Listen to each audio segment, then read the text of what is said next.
Tono-Bungay. Book the Second. The Rise of Tono-Bungay by H. G. Wells.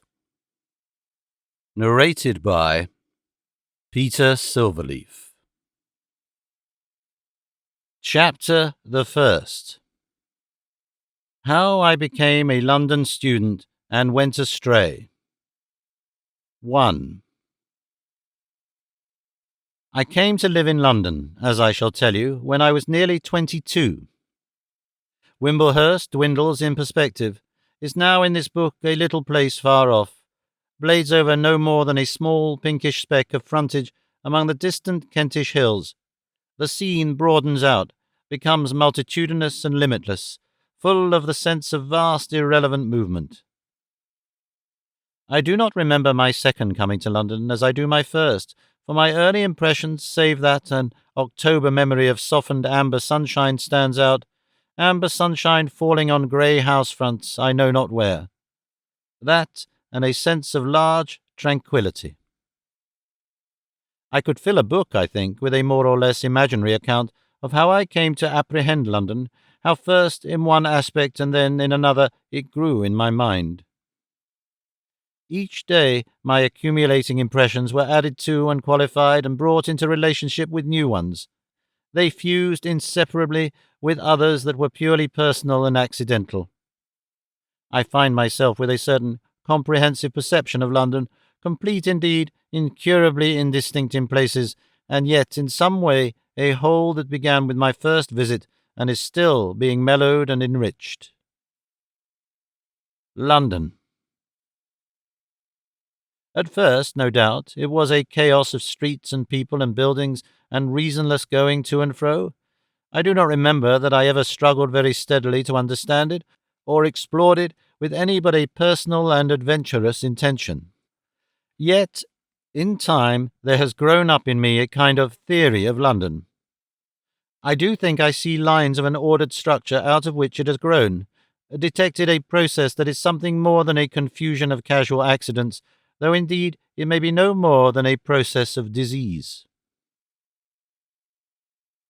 I said at the outset of my first book that I find in Bladesover the clue to all England. Well, I certainly imagine it is the clue to the structure of London. There have been no revolutions, no deliberate restatements or abandonments of opinion in England since the days of the fine gentry, since 1688 or thereabouts, the days when Bladesover was built. There have been changes, dissolving forest, replacing forest, if you will, but then it was that the broad lines of the English system set firmly. And as I have gone to and fro in London in certain regions constantly, the thought has recurred, this is Bladesover House, this answers to Bladesover House. The fine gentry may have gone, they have indeed largely gone, I think, rich merchants may have replaced them, financial adventurers or what not. That does not matter. The shape is still Bladesover. I am most reminded of Bladesover and Eastry by all those regions round about the West End parks. For example, estate parks, each more or less in relation to a palace or group of great houses. The roads and back ways of Mayfair and all about St. James's again, albeit perhaps of a later growth in point of time, were of the very spirit and architectural texture of the Bladesover passages and yards. They had the same smells, the space, the large, cleanest and always going to and fro where one met unmistakable Olympians and even more unmistakable valets, butlers, footmen in mufti. There were moments when I seemed to glimpse down areas the white panelling, the very chintz of my mother's room again. I could trace out now on a map what I would call the Great House region, passing southwestward into Belgravia, becoming diffused and sporadic westward, finding its last systematic outbreak round and about Regent's Park. The Duke of Devonshire's place in Piccadilly, in all its insolent ugliness, pleases me particularly. It is the quintessence of the thing. Apsley House is all in the manner of my theory. Park Lane has its quite typical mansions, and they run along the border of the Green Park and St. James's. And I struck out a truth one day in Cromwell Road quite suddenly, as I looked over the Natural History Museum. "By Jove," said I, "but this is the little assemblage of cases of stuffed birds and animals upon the Bladesover staircase grown enormous, and yonder is the corresponding thing to the Bladesover curios and porcelain is the art museum, and there, in the little observatories in Exhibition Road, is old Sir Cuthbert's Gregorian telescope that I hunted out in the storeroom and put together." And diving into the art museum under this inspiration, I came to a little reading room and found, as I had inferred, old brown books. It was really a good piece of social comparative anatomy I did that day. All these museums and libraries that are dotted over London between Piccadilly and West Kensington, and indeed the museum and library movement throughout the world, sprang from the elegant leisure of the gentlemen of taste. Theirs were the first libraries, the first houses of culture. By my rat-like raids into the Bladesover saloon I became, as it were, the last dwindled representative of such a man of letters as Swift. But now these things have escaped out of the great house altogether, and taken on a strange independent life of their own. It is this idea of escaping parts from the 17th century system of Bladesover, of proliferating and overgrowing elements from the estates, that to this day seems to me the best explanation, not simply of London, but of all England.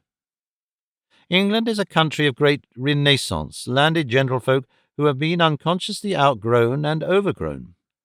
The proper shops for Bladesover custom were still to be found in Regent Street and Bond Street in my early London days. In those days they had been but lightly touched by the American's profaning hand, and in Piccadilly I found the doctor's house of the country village or country town up and down Harley Street, multiplied but not otherwise different, and the family solicitor by the hundred, further eastward in the abandoned houses of a previous generation of gentle people, and down in Westminster, behind Palladian fronts, the public offices sheltered in large Bladesoverish rooms and looked out on St. James's Park. The Parliament houses of lords and gentlemen, the Parliament House that was horrified when merchants and brewers came thrusting into 100 years ago, stood out upon its terrace, gathering the whole system together into a head. And the more I have paralleled these things with my Bladesover Eastry model, the more evident it has become to me that the balance is not the same, and the more evident is the presence of great new forces, blind forces of invasion, of growth. The railway termini on the north side of London have been kept as remote as Eastry had kept the railway station from Wimblehurst. They stopped on the very outskirts of the estates, but from the south South-Eastern Railway had butted its great stupid rusty iron head of Charing Cross Station, that great head that came smashing down in 1905, clean across the river between Somerset House and Whitehall. The south side had no protecting estate. Factory chimneys smoke right over against Westminster with an air of carelessly not having permission, and the whole effect of industrial London, and of all the London east of Temple Bar, and of the huge, dingy immensity of London Port, is to me of something disproportionately large, something morbidly expanded, without plan or intention, dark and sinister towards the clean, clear social assurance of the West End. And south of this central London, south-east, south-west, far west, north-west, all round the northern hills, are similar disproportionate growths, endless streets of undistinguished houses, undistinguished industries, shabby families, second-rate shops, inexplicable people who, in a once fashionable phrase, do not exist. All these aspects have suggested to my mind at times, do suggest to this day, the unorganized, abundant substance of some tumorous growth process, a process which indeed bursts all the outlines of the affected carcass and protrudes such masses as ignoble comfortable Croydon, as tragic impoverished West Ham. To this day, I ask myself, will those masses ever become structural? Will they indeed shape into anything new whatever? Or is that cancerous image their true and ultimate diagnosis? Moreover, together with this hypertrophy, there is an immigration of elements that have never understood and never will understand the great tradition, wedges of foreign settlement embedded in the heart of this yeasty English expansion. One day I remember wandering eastward out of pure curiosity. It must have been in my early student days, and discovering a shabbily bright foreign quarter. Shops displaying Hebrew placards and weird, unfamiliar commodities, and a concourse of bright-eyed, eagle-nosed people talking some incomprehensible gibberish between the shops and the barrows. And soon I became quite familiar with the devious, vicious, dirtily pleasant eroticism of Soho. I found those crowded streets a vast relief from the dull grey exterior of Brompton, where I lodged and lived my daily life. In Soho, indeed, I got my first inkling of the factor of replacement that is so important in both the English and the American process. Even in the West End, in Mayfair and the square about Pall Mall, Ewert was presently to remind me the face of the old aristocratic dignity was fairer than its substance. Here were actors and actresses, here moneylenders and Jews, here bold financial adventurers, and I thought of my uncle's frayed cuff as he pointed out this house in Park Lane and that. That was so-and-so's who made a corner in Borax, and that palace belonged to that hero among modern adventurers, Bermantrude, who used to be an IDB, an illicit diamond buyer, that is to say. A city of Bladesovers, the capital of a kingdom of Bladesovers, all much shaken and many altogether in decay, parasitically occupied, insidiously replaced by alien, unsympathetic and irresponsible elements, and with a ruling and adventitious and miscellaneous empire of a quarter of this daedal earth complex laws, intricate social necessities, disturbing insatiable suggestions, followed from this. Such was the world into which I had come, into which I had in some way to thrust myself, and fit my problem, my temptations, my efforts, my patriotic instinct, all my moral instincts, my physical appetites, my dreams, and my sanity. London. I came up to it young and without advisers, rather priggish, rather dangerously open-minded and very open-eyed, and with something, it is, I think, the common gift of imaginative youth, and I claim it unblushingly, fine in me, finer than the world and seeking fine responses. I did not want simply to live or simply to live happily or well. I wanted to serve and to do and make with some nobility. It was in me. It is in half the youth of the world.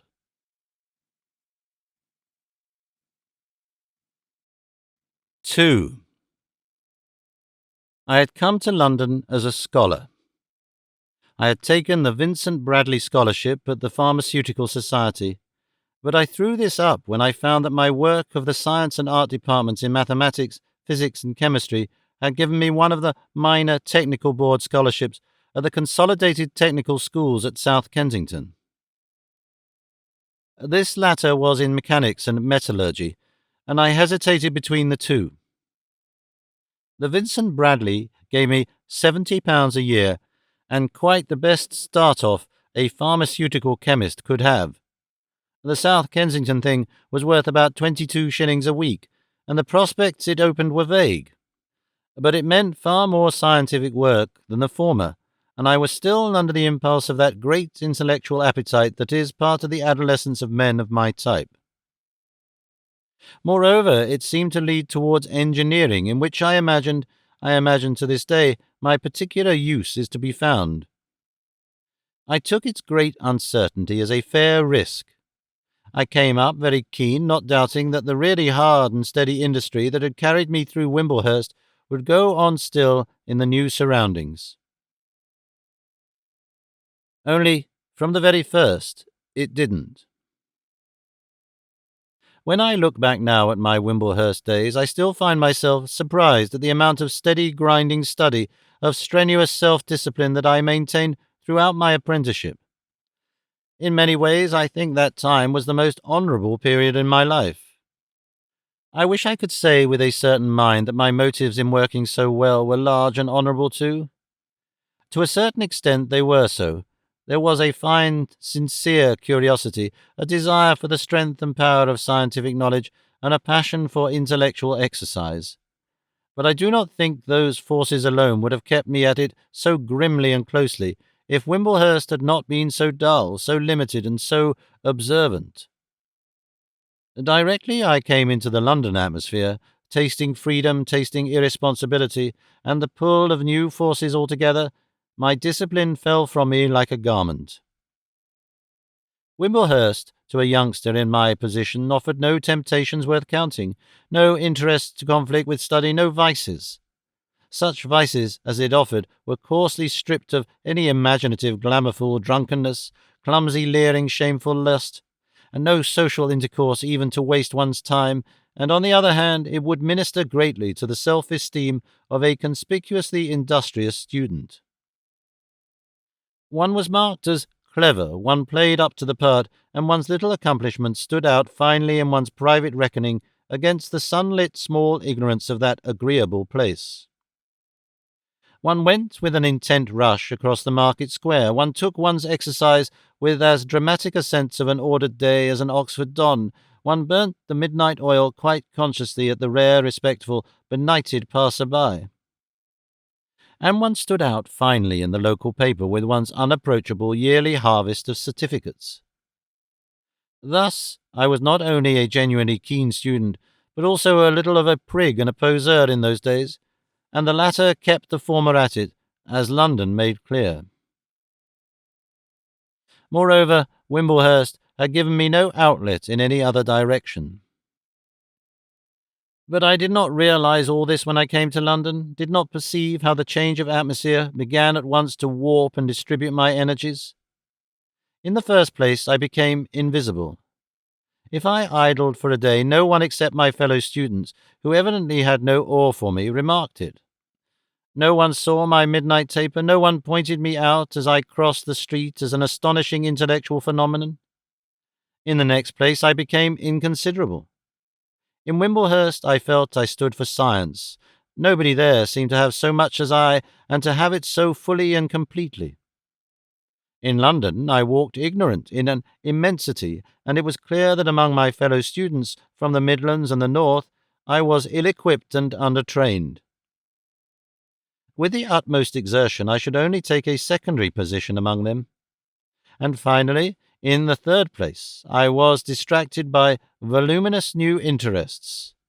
London took hold of me, and science, which had been the universe, shrank back to the dimensions of tiresome little formulae compacted in a book. I came to London in late September, and it was a very different London from the great, greyly overcast, smoke-stained house wilderness of my first impressions. I reached it by Victoria and not by Cannon Street, and its centre was now in Exhibition Road.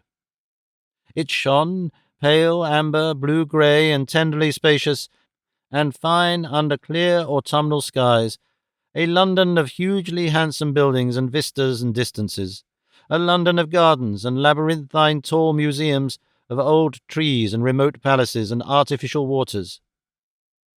I lodged nearby in West Brompton, at a house in a little square. So London faced me the second time, making me forget altogether for a while the grey, drizzling city visage that had first looked upon me. I settled down and went to and fro to my lectures and laboratory. In the beginning I worked hard, and only slowly did the curiosity that presently possessed me to know more of this huge urban province arise, the desire to find something beyond mechanism that I could serve, some use other than learning. With this was a growing sense of loneliness, a desire for adventure and intercourse. I found myself in the evenings poring over a map of London I had bought, instead of copying out lecture notes, and on Sundays I made explorations, taking omnibus rides east and west and north and south, and to enlarging and broadening the sense of great swarming hinterlands of humanity, with whom I had no dealings, of whom I knew nothing.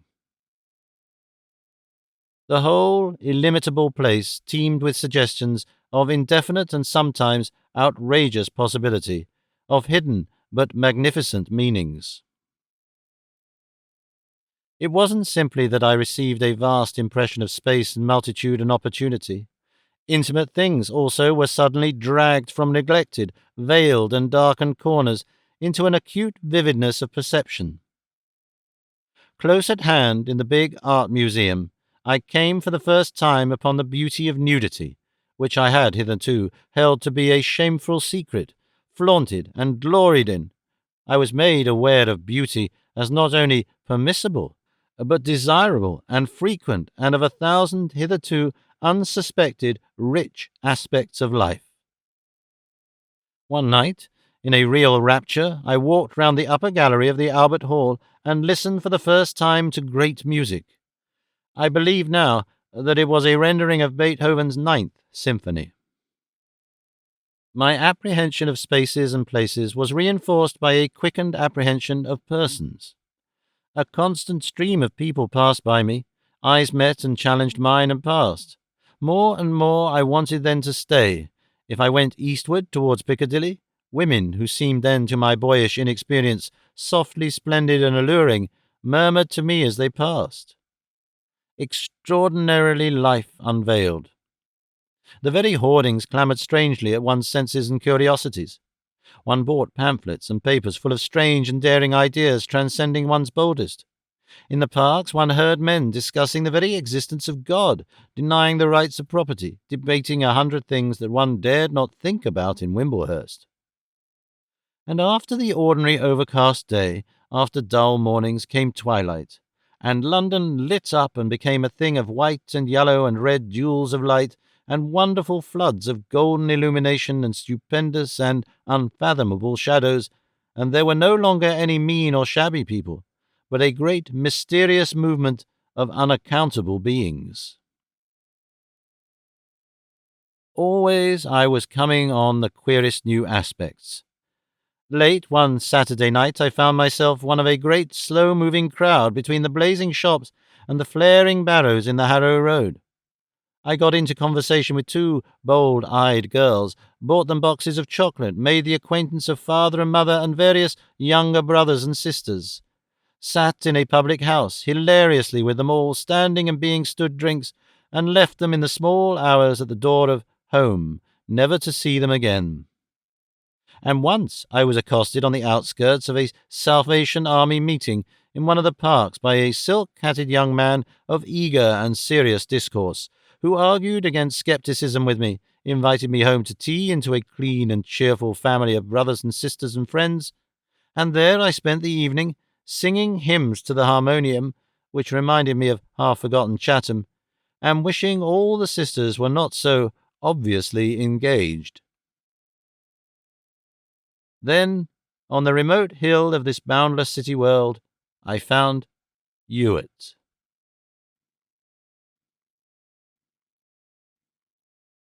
Three. How well I remember the first morning, a bright Sunday morning in early October, when I raided in upon Ewert. I found my old schoolfellow in bed in a room over an oil shop in a back street at the foot of Highgate Hill. His landlady, a pleasant, dirty young woman with soft brown eyes, brought down his message for me to come up, and up I went. The room presented itself as ample and interesting in detail, and shabby with a quite commendable shabbiness. I had an impression of brown walls. They were papered with brown paper, of a long shelf along one side of the room, with dusty plaster casts and a small cheap lay figure of a horse, of a table and something of grey wax partially covered with a cloth, and of scattered drawings. There was a gas stove in one corner, and some enamelled ware that had been used for overnight cooking. The oilcloth on the floor was streaked with a peculiar white dust. Ewert himself was not in the first instance visible, but only a fourfold canvas screen at the end of the room from which shouts proceeded of, "Come on!" Then his wiry black hair, very much rumpled, and a staring red-brown eye and his stump of a nose came round the edge of this at a height of about 3 feet from the ground. "It's old Ponderevo," he said, "the early bird, and he's caught the worm. By Jove, but it's cold this morning. Come round here and sit on the bed." I walked round, wrung his hand, and we surveyed one another. He was lying on a small wooden fold-up bed, the scanty covering of which was supplemented by an overcoat and an elderly but still cheerful pair of check trousers, and he was wearing pyjamas of a virulent pink and green. His neck seemed longer and more stringy than it had been even in our school days, and his upper lip had a wiry black moustache. The rest of his ruddy, knobby countenance, his erratic hair and his general hairy leanness had not even, to my perceptions, grown. "By Jove," he said, "you've got quite decent-looking, Ponderevo. What do you think of me?" "You're all right. What are you doing here?" "Art, my son, sculpture, and incidentally," he hesitated, "I ply a trade. Will you hand me that pipe and those smoking things? So, you can't make coffee, eh? Well, try your hand. Cast down this screen. No, fold it up so we'll go into the other room. I'll keep in bed all the same. The fire's a gas stove. Yes, don't make it bang too loud as you light it. I can't stand it this morning. You won't smoke? Well, it does me good to see you again, Ponderevo. Tell me, what are you doing, and how are you getting on?" He directed me in the service of his simple hospitality, and presently I came back to his bed and sat down and smiled at him there, smoking comfortably, with his hands under his head, surveying me. "How's life's morning, Ponderevo? By Jove, it must be nearly 6 years since we met. They've got moustaches. We've fleshed ourselves a bit, eh? And you?" I felt a pipe was becoming after all, and that lit, I gave him a favourable sketch of my career. "Science, and you've worked like that? While I've been potting round doing odd jobs for stonemasons and people and trying to get to sculpture. I've a sort of feeling that the chisel, I began with painting, Ponderevo, and found I was colourblind enough to stop it. I've drawn about and thought more particularly. I give myself 3 days a week as an art student, and the rest of the time I've a sort of trade that keeps me. And we're still in the beginning of things, young men starting. Do you remember the old times at Goudhurst, our Doll's House Island, the retreat of the 10,000 young homes and the rabbits, eh? It's surprising, if you think of it, to find we are still young. And we used to talk of what we would be, and we used to talk of love.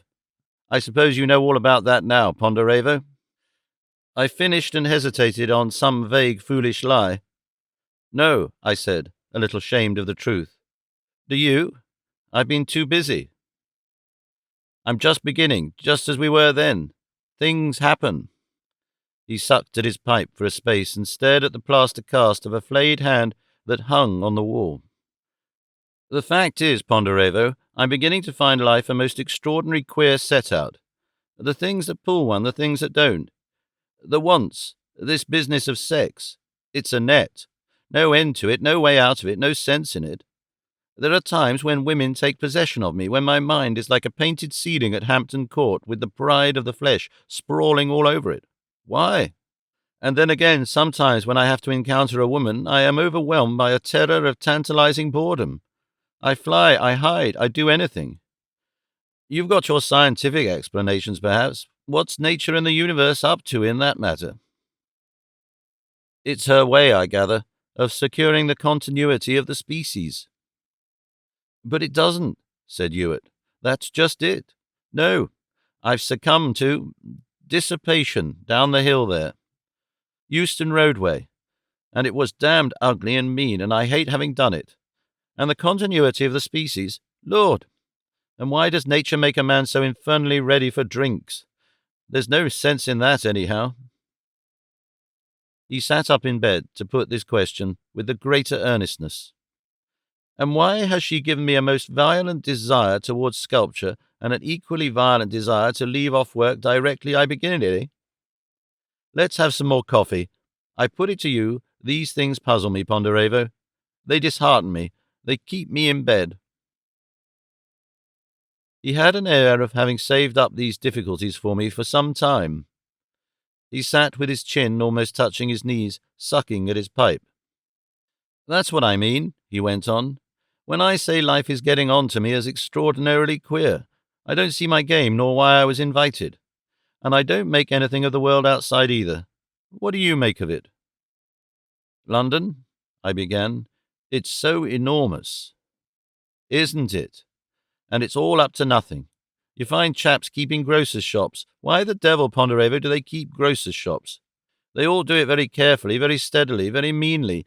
You find people running about and doing the most remarkable things, being policemen, for example, and burglars. They go about these businesses quite gravely and earnestly. I somehow can't go about mine. Is there any sense in it at all? Anywhere?" "There must be sense in it," I said. "We're young." "We're young, yes, but one must inquire. The grocer's a grocer because, I suppose, he sees he comes in there, feels that on the whole it amounts to a call. But the bother is I don't see where I come in at all. Do you?" "Where you come in?" "No, where you come in." "Not exactly yet," I said. "I want to do some good in the world, something effectual before I die. I have a sort of idea my scientific work. I don't know." "Yes," he mused, "and I've got a sort of idea my sculpture. But now it is to come in, and why, I've no idea at all." He hugged his knees for a space. "That's what puzzles me, Ponderevo. No end." He became animated. "If you will look in that cupboard," he said, "you will find an old, respectable-looking roll on a plate and a knife somewhere and a galley-pot containing butter. You give them me, and I'll make my breakfast, and then if you don't mind watching me paddle about at my simple toilet, I'll get up. Then we'll go for a walk and talk about this affair of life further, and about art and literature and anything else that crops up on the way. Yes, that's the galley-pot. Cockroach got in it? Chuck him out, damned interloper." So, in the first 5 minutes of our talk, as I seem to remember it now, old Ewert struck the note that ran through all that morning's intercourse. To me, it was a most memorable talk because it opened out quite new horizons of thought. I'd been working rather close and out of touch with Ewert's free, gesticulating way. He was pessimistic that day and sceptical to the very root of things. He made me feel clearly what I had not felt at all before, the general adventurousness of life, particularly of life at the stage we had reached, and also the absence of definite objects, of any concerted purpose in the lives that were going on all around us. He made me feel, too, how ready I was to take up commonplace assumptions. Just as I had always imagined that somewhere in social arrangements there was certainly a headmaster who would intervene if one went too far, so I had always had a sort of implicit belief that in our England there were somewhere people who understood what we were all, as a nation, about. That crumpled into his pit of doubt and vanished. He brought out, sharply cut and certain, the immense effect of purposelessness in London that I was already indistinctly feeling. We found ourselves, at last, returning through Highgate Cemetery and Waterloo Park, and Ewert was talking. "Look at it there," he said, stopping and pointing to the great vale of London spreading wide and far. "It's like a sea, and we swim in it, and at last down we go, and then we come up, washed up here." He swung his arms to the long slopes about us, tombs and headstones in long perspectives, in limitless rows. "We're young, Ponderevo, but sooner or later our whitened memories will wash up on one of those beaches, on some such beach as this. George Ponderevo, F.R.S., Sidney Ewert, R.I.P. Look at the rows of 'em." He paused. "Do you see that hand? The hand, I mean, pointing upward, on the top of a blunted obelisk. Yes? Well, that's what I do for a living. When I'm not thinking or drinking or prowling or making love or pretending I'm trying to be a sculptor without either the money or the morals for a model. See? And I do those hearts of fire and those pensive angel guardians with the palm of peace. Damned well I do 'em, and damned cheap. I'm a sweated victim, Ponderevo." That was the way of it anyhow. I drank deep of talk that day. We went into theology, into philosophy. I had my first glimpse of socialism. I felt as though I had been silent in a silence since I and he had parted. At the thought of socialism, Ewert's moods changed for a time to a sort of energy. After all this confounded vagueness might be altered, if you could get men to work together. It was a good talk that rambled through all the universe. I thought I was giving my mind refreshment, but indeed it was dissipation.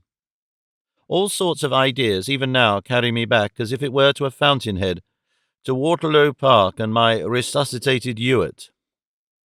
There stretches away south of us long garden slopes and white gravestones and the wide expanse of London, and somewhere in the picture is a red old wall, sun-warmed, and a great blaze of Michaelmas daisies set off with late golden sunflowers and a drift of mottled blood-red fallen leaves. It was with me that day as though I had lifted my head suddenly out of dull and immediate things and looked at life altogether. But it played the very devil with the copying up of my arrears of notes to which I had vowed the latter half of that day. After that reunion, Ewert and I met much and talked much, and in our subsequent encounters, his monologue was interrupted, and I took my share.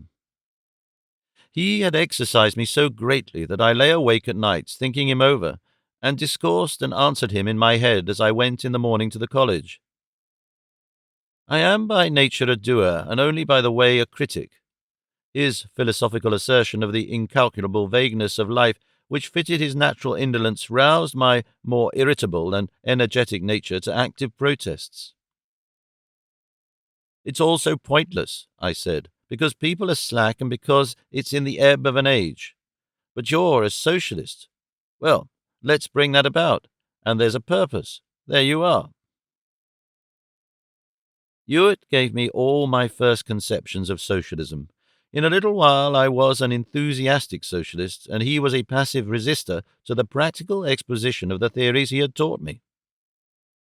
"We must join some organization," I said. "We ought to do things. We ought to go and speak at street corners. People don't know."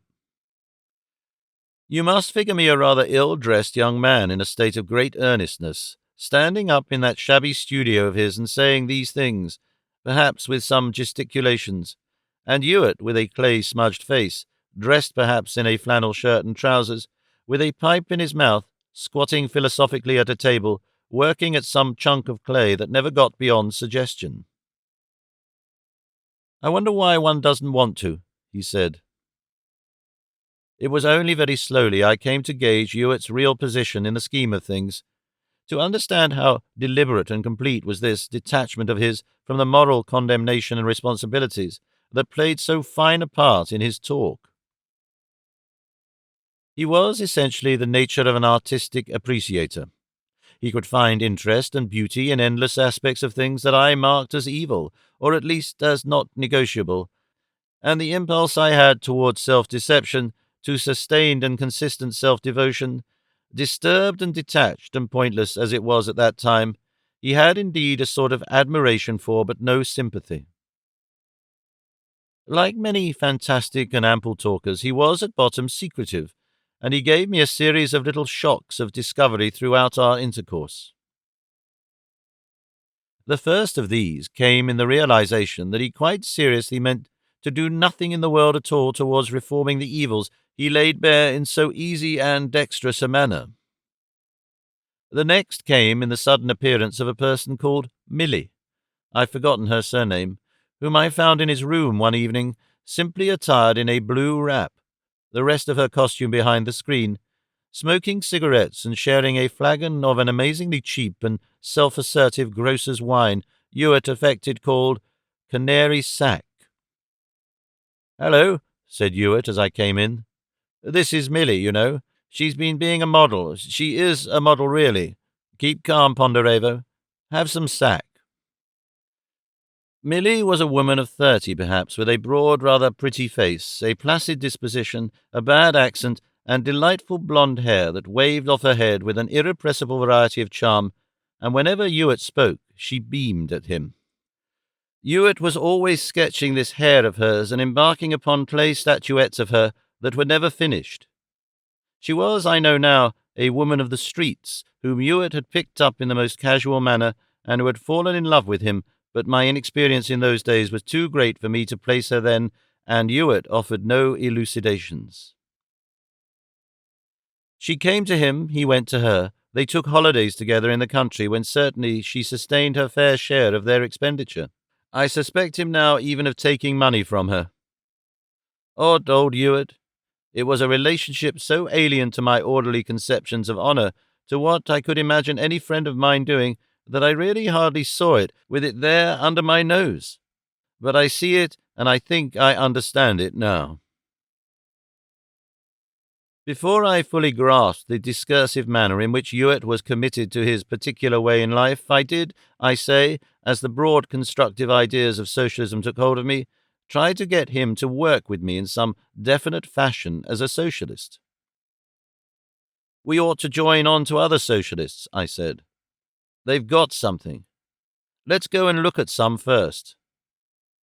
After some pains, we discovered the office of the Fabian Society, lurking in a cellar in Clement's Inn, and we went and interviewed a rather discouraging secretary who stood astraddle in front of a fire and questioned us severely and seemed to doubt the integrity of our intentions profoundly.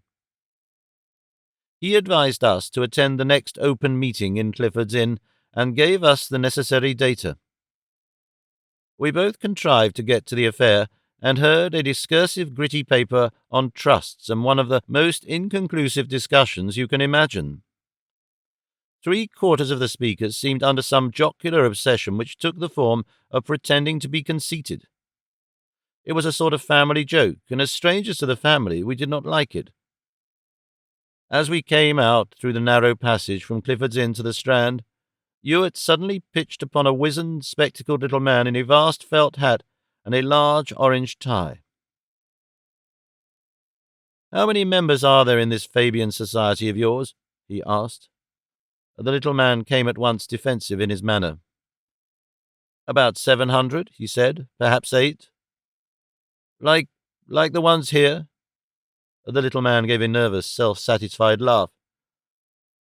"I suppose they're up to sample," he said. The little man dropped out of existence, and we emerged upon the Strand. Ewert twisted his arm into a queerly eloquent gesture that gathered up all the tall facades of the banks, the business places, the projecting clock and towers of the law courts, the advertisements, the luminous signs, into one social immensity, into a capitalistic system gigantic and invincible. "These socialists have no sense of proportion," he said.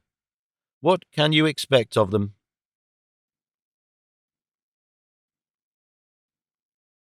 4.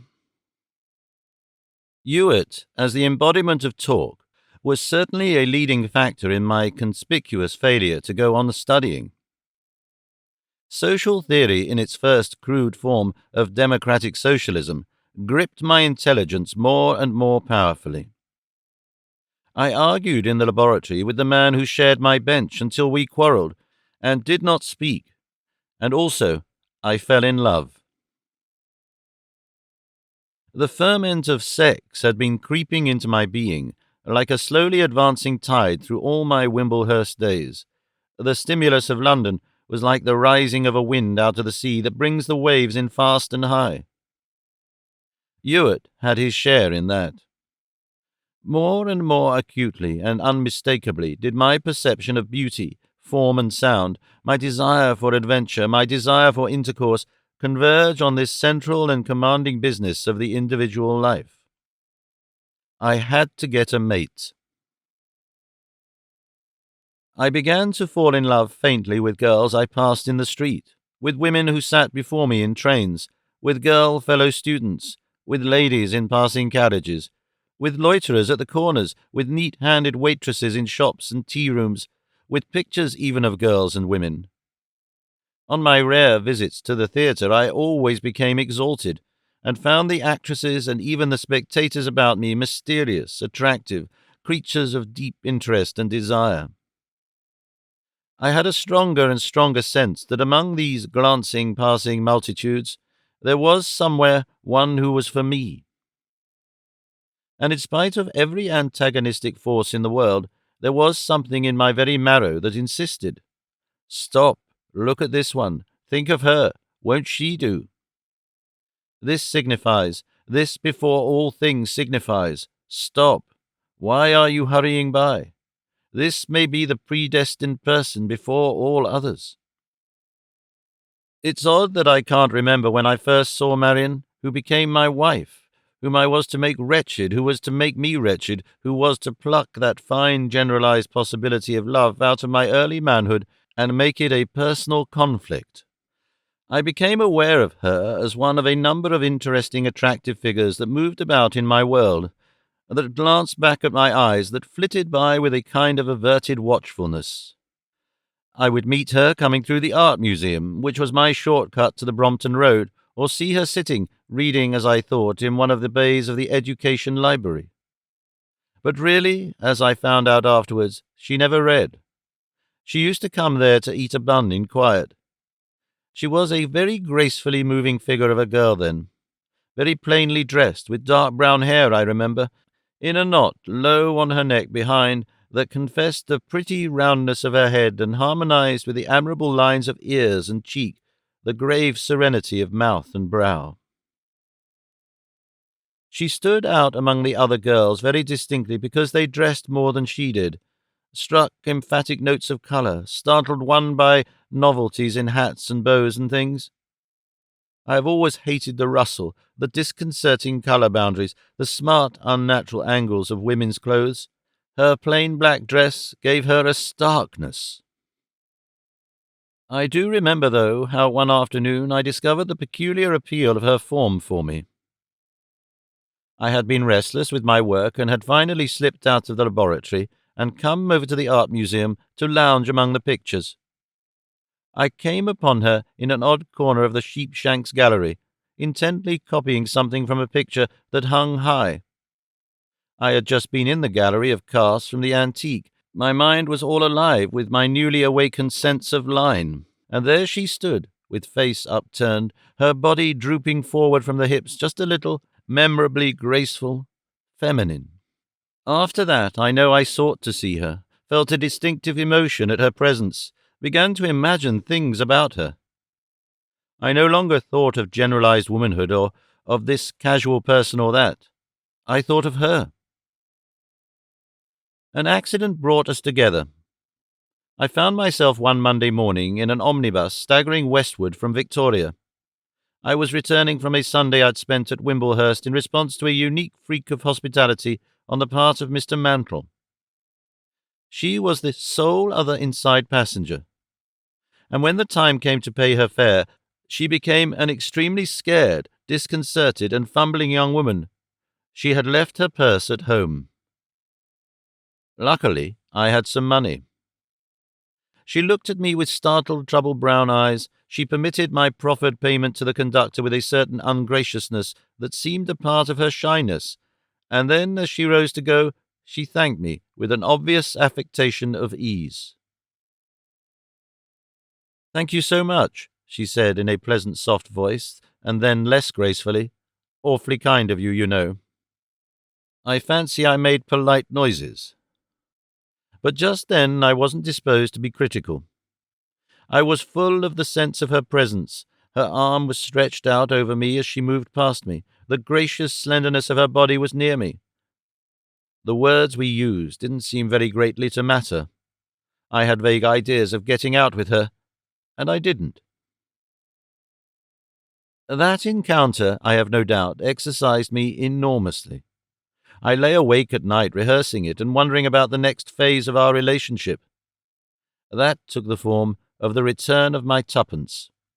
I was in the science library, digging something out of the Encyclopaedia Britannica, when she appeared beside me and placed on the open page an evidently premeditated thin envelope, bulgingly confessing the coins within.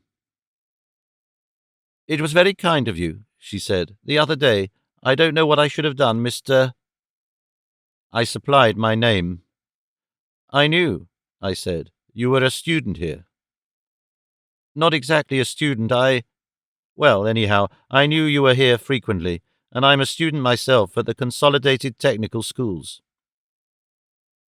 I plunged into autobiography and questionings, and so entangled her in a conversation that got a quality of intimacy through the fact that, out of deference to our fellow readers, we were obliged to speak in undertones. And I have no doubt that in substance it was singularly banal. Indeed, I have an impression that all our early conversations were incredibly banal. We met several times in a manner half accidental, half furtive, and wholly awkward. Mentally, I didn't take hold of her. I never did take hold of her mentally. Her talk, I now know all too clearly, was shallow, pretentious, evasive. Only, even to this day, I don't remember it as in any way vulgar. She was, I could see quite clearly, anxious to overstate or conceal her real social status, a little desirous to be taken for a student in the art school, and a little ashamed that she wasn't. She came to the museum to copy things, and this, I gathered, had something to do with some way of partially earning her living that I wasn't to inquire into. I told her things about myself, vain things that I felt might appeal to her, but that I learnt long afterwards made her think me conceited. We talked of books, but there she was very much on her guard and secretive, and rather more freely of pictures. She liked pictures. I think from the outset I appreciated and did not for a moment resent that hers was a commonplace mind, that she was the unconscious custodian of something that had gripped my most intimate instinct, that she embodied the hope of a possibility, was the careless proprietor of a physical quality that had turned my head like strong wine. I felt I had to stick to our acquaintance, flat as it was. Presently we should get through these irrelevant exterior things and come to the reality of love beneath. I saw her in dreams released, as it were, from herself, beautiful, worshipful, glowing. And sometimes when we were together we would come on silences through sheer lack of matter, and then my eyes would feast on her, and the silence seemed like the drawing back of a curtain, her superficial self. Odd, I confess. Odd, particularly, the enormous hold of certain things about her upon me, a certain slight rounded duskiness of skin, a certain perfection of modelling in her lips, her brow, a certain fine flow about the shoulders. She wasn't indeed beautiful to many people. These things are beyond explaining. She had manifest defects of form and feature, and they didn't matter at all. Her complexion was bad, but I don't think it would have mattered if it had been positively unwholesome. I had extraordinarily limited, extraordinarily painful desires. I longed intolerably to kiss her lips.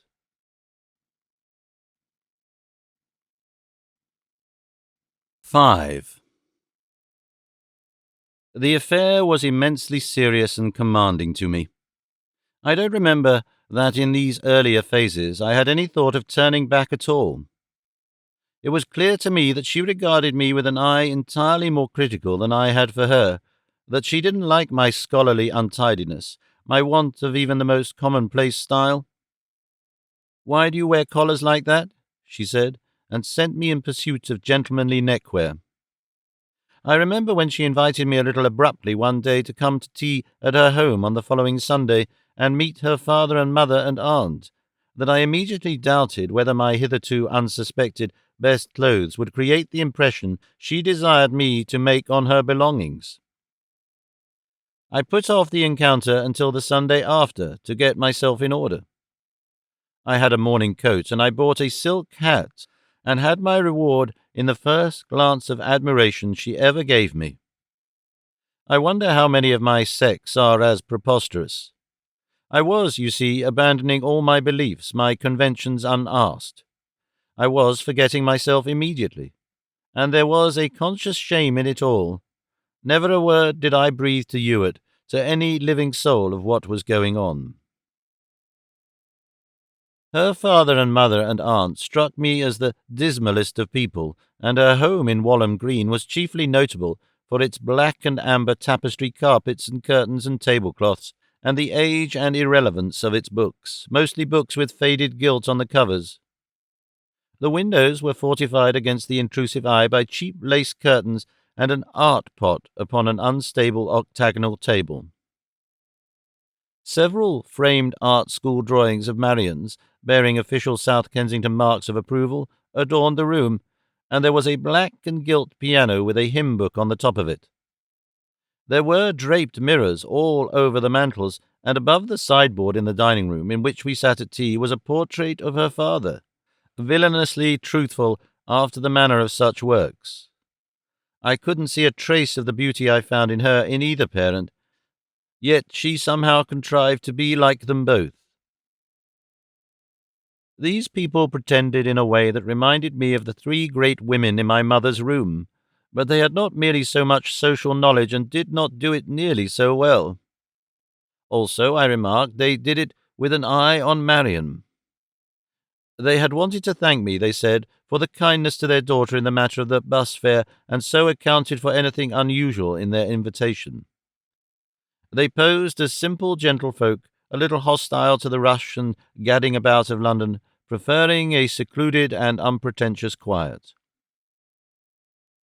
When Marian got out the white tablecloth from the sideboard drawer for tea, a card bearing the word "Apartments" fell to the floor. I picked it up and gave it to her before I realized from her quickened colour that I should not have seen it, that probably had been removed from the window in honour of my coming.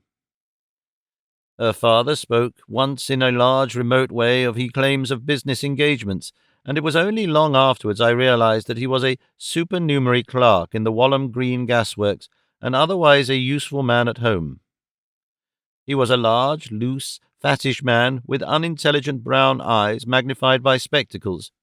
He wore an ill-fitting frock-coat and a paper collar, and he showed me, as his great treasure and interest, a large Bible which he had Grangerized with photographs of pictures. Also, he cultivated the little garden yard beyond the house, and he had a small greenhouse with tomatoes. "I wish I had eat," he said. "One can do such a lot with eat. But I suppose you can't have everything you want in this world." Both he and Marian's mother treated her with a deference that struck me as the most natural thing in the world. Her own manner changed, became more authoritative and watchful. Her shyness disappeared. She had taken a line of her own, I gathered, draped the mirror, got the second-hand piano, and broken her parents in. Her mother must once have been a pretty woman. She had regular features, and Marian's hair without its lustre, but she was thin and careworn. The aunt, Miss Ramboat, was a large, abnormally shy person, very like her brother, and I don't recall anything she said on this occasion. To begin with, there was a good deal of tension. Marian was frightfully nervous, and everyone was under the necessity of behaving in a mysteriously unreal fashion until I plunged, became talkative, and made a certain ease and interest. I told them of the schools, of my lodgings, of Wimblehurst and my apprenticeship days. "There's a lot of this science about nowadays," Mr. Ramboat reflected, "but I sometimes wonder a bit of what good it is." I was young enough to be led into what he called a bit of a discussion, which Marian truncated before our voices became unduly raised. "I dare say," she said, "there's much to be said on both sides." I remember Marian's mother asked me what church I attended, and that I replied evasively. After tea there was music, and we sang hymns. I doubted if I had a voice when this was proposed, but that was held to be a trivial objection, and I found sitting close beside the sweep of her hair from Marian's brow had many compensations. I discovered her mother sitting in the horsehair armchair and regarding us sentimentally. I went for a walk with Marian towards Putney Bridge, and then there was more singing and a supper of cold bacon and pie, after which Mr. Ramboat and I smoked. During that walk, I remember, she told me the import of her sketchings and copyings in the museum. A cousin of a friend of hers, whom she spoke of as Smithy, had developed an original business in a sort of tea-gown garment which she called a Persian robe, a plain sort of wrap with a gaily embroidered yoke, and Marian went there and worked in the busy times.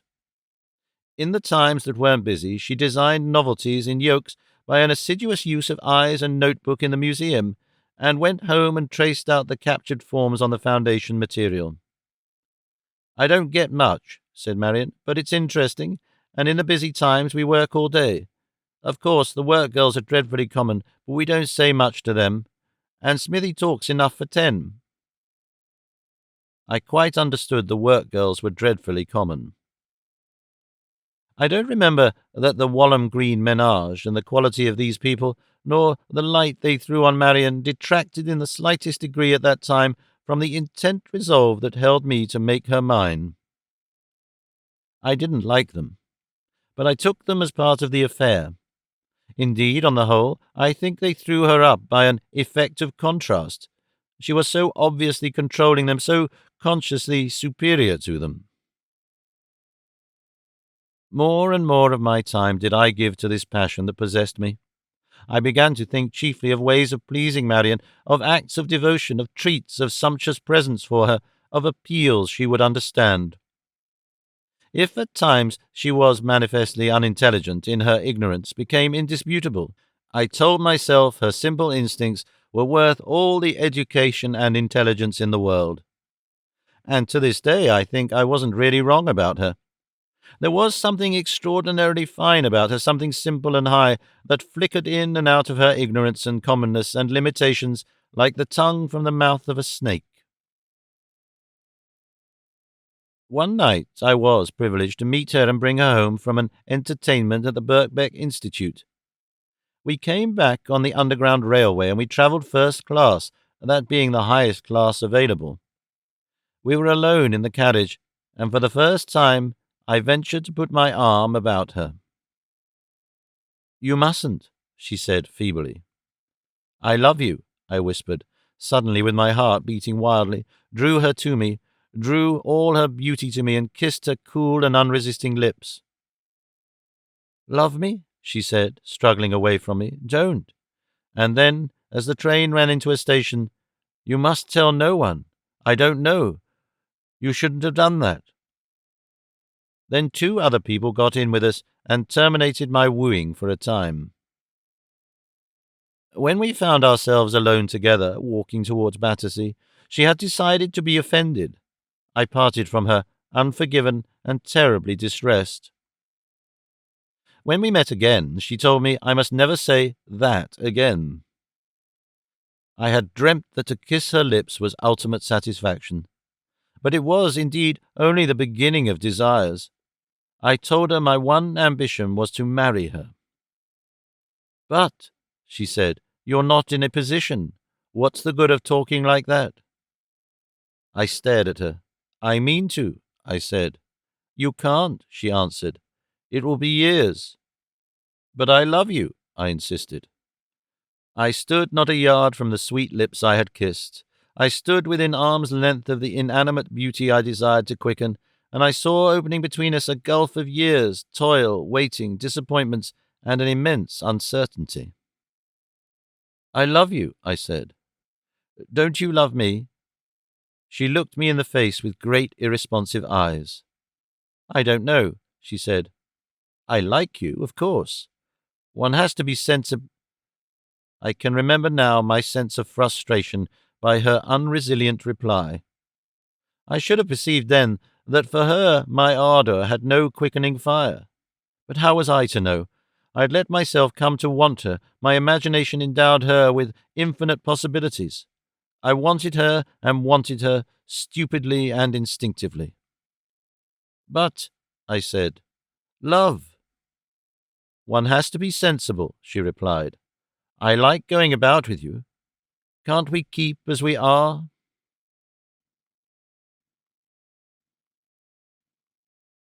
6. Well, you begin to understand my breakdown now. I have been copious enough with these apologia. My work got more and more spiritless, my behaviour degenerated, my punctuality declined. I was more and more outclassed in the steady grind by my fellow students. Such supplies of moral energy as I still had at command shaped now in the direction of serving Marian rather than science. I fell away dreadfully. More and more I shirked and skulked. The humped men from the north, the pale men with thin, clenched minds, the intent, hard-breathing students I found against me, fell at last from keen rivalry to moral contempt. Even a girl got above me upon one of the lists. Then, indeed, I made it a point of honour to show by my public disregard of every rule that I really did not even pretend to try. So one day I found myself sitting in a mood of considerable astonishment in Kensington Gardens, reacting on a recent heated interview with the school registrar in which I had displayed more spirit than sense.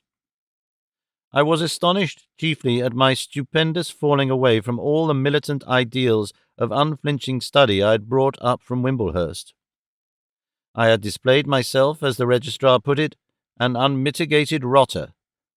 My failure to get marks in the written examination had been equalled by the insufficiency of my practical work. "I ask you," the registrar had said, "what will become of you when your scholarship runs out?" It certainly was an interesting question. What was going to become of me? It was clear there would be nothing for me in the schools as I had once dared to hope. There seemed indeed scarcely anything in the world except an ill-paid assistantship in some provincial organized science school or grammar school. I knew that for that sort of work, without a degree or any qualification, one earned hardly a bare living and had little leisure to struggle up to anything better. If only I had even as little as £50, I might hold out in London and take my BSc degree, and quadruple my chances. My bitterness against my uncle returned at the thought. After all, he had some of my money still, or ought to have. Why shouldn't I act within my rights, threaten to take proceedings? I meditated for a space on the idea, and then returned to the science library and wrote him a very considerable and occasionally pungent letter. That letter to my uncle was the nadir of my failure. Its remarkable consequences, which ended my student days altogether, I will tell in the next chapter. I say my failure. Yet there are times when I can even doubt whether that period was a failure at all, when I become defensively critical of those exacting courses I did not follow, the encyclopedic process of scientific exhaustion from which I was distracted. My mind was not inactive, even if it fed on forbidden food. I did not learn what my professors and demonstrators had resolved I should learn, but I learned many things. My mind learnt to swing wide and to swing by itself. After all, those other fellows who took high places in the college examinations and were the professors' model boys haven't done so amazingly. Some are professors themselves, some technical experts. Not one can show things done such as I, following my own interest, have achieved. For I have built boats that smack across the water like whiplashes. No one ever dreamt of such boats until I built them, and I have surprised 3 secrets that are more than technical discoveries in the unexpected hiding places of nature. I have come nearer flying than any man has done. Could I have done as much if I had a turn for obeying those rather mediocre professors at the college who proposed to train my mind? If I had been trained in research, that ridiculous contradiction in terms, should I have done more than produce additions to the existing store of little papers with blunted conclusions, of which there are already too many? I see no sense in mock modesty upon this matter. Even by the standards of worldly success, I am, by the side of my fellow students, no failure. I had my FRS by the time I was 37, and if I am not very wealthy, poverty is as far from me as the Spanish Inquisition. Suppose I had stamped down on the head of my wandering curiosity, locked my imagination in a box just when it wanted to grow out to things, worked by so-and-so's excellent method and so-and-so's indications, where should I be now? I may be all wrong in this. It may be I should be a far more efficient man than I am if I had cut off all those divergent expenditures of energy, plugged up my curiosity about society with more currently acceptable rubbish or other, abandoned Ewert, evaded Marian instead of pursuing her, concentrated. But I don't believe it. However, I certainly believed it completely and was filled with remorse on that afternoon when I sat dejectedly in Kensington Gardens and reviewed, in the light of the registrar's pertinent questions, my first 2 years in London.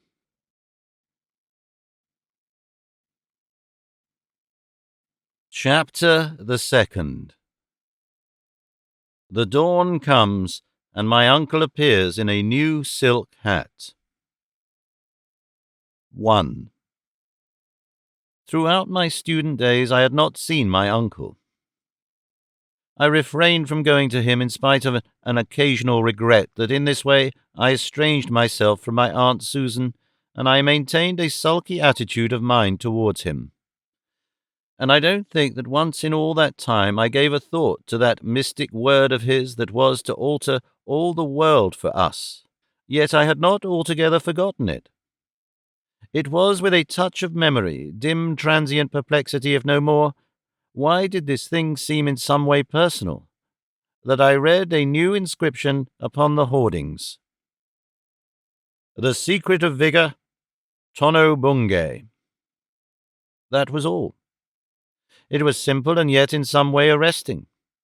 I found myself repeating the word after I had passed. It roused one's attention like the sound of distant guns. Tono, what's that? And deep, rich, unhurrying. Bungay. Then came my uncle's amazing telegram, his answer to my hostile note. Come to me at once, you are wanted 300 a year certain, Tono-Bungay. By Jove, I cried, of course. It's something. A patent medicine. I wonder what he wants with me.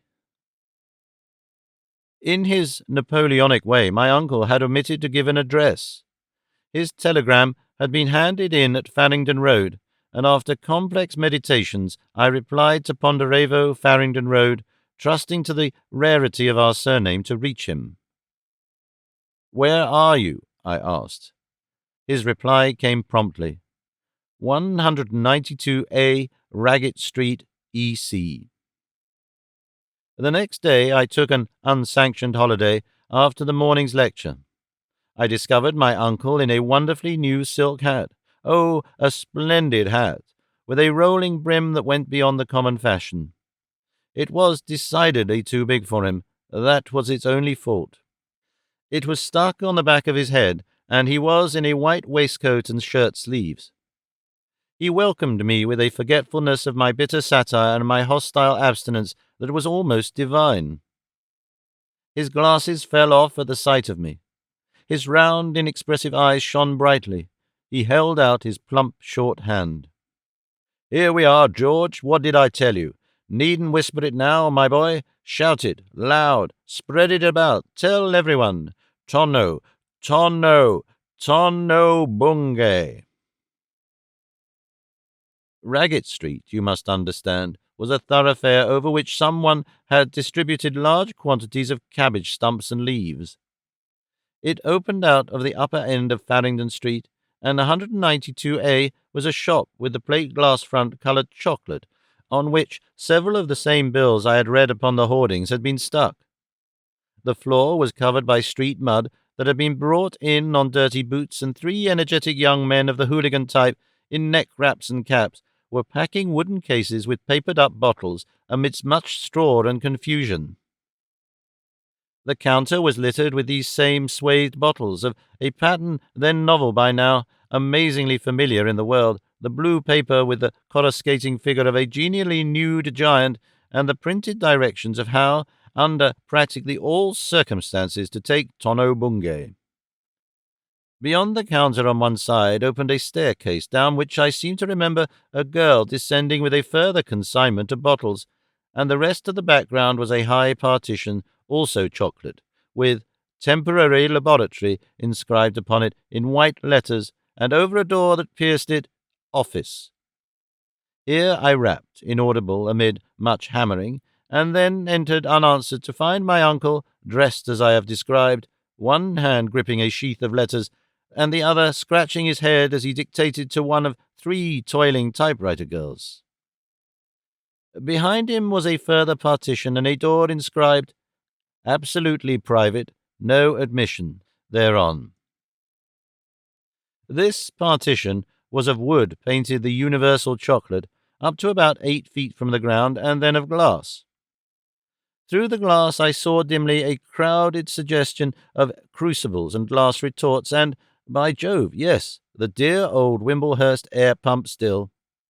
It gave me quite a little thrill, that air pump, and beside it was the electrical machine, but some serious trouble had happened to that.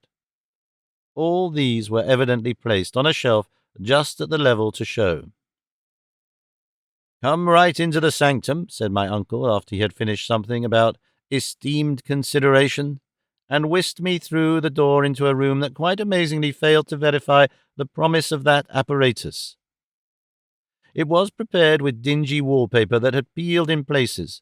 It contained a fireplace, an easy chair with a cushion, a table on which stood 2 or 3 big bottles, a number of cigar boxes on the mantel, whiskey tantalus, and a row of soda siphons. He shut the door after me carefully. "Well, here we are," he said, "going strong. Have a whiskey, George? No, wise man, neither will I. You see me at it, hard." "Hard at what?"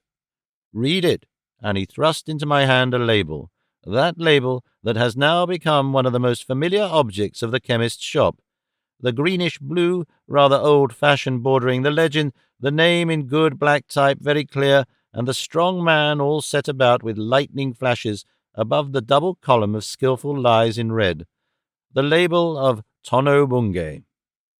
"It's afloat," he said, as I stood puzzling at this. "It's afloat, I'm afloat."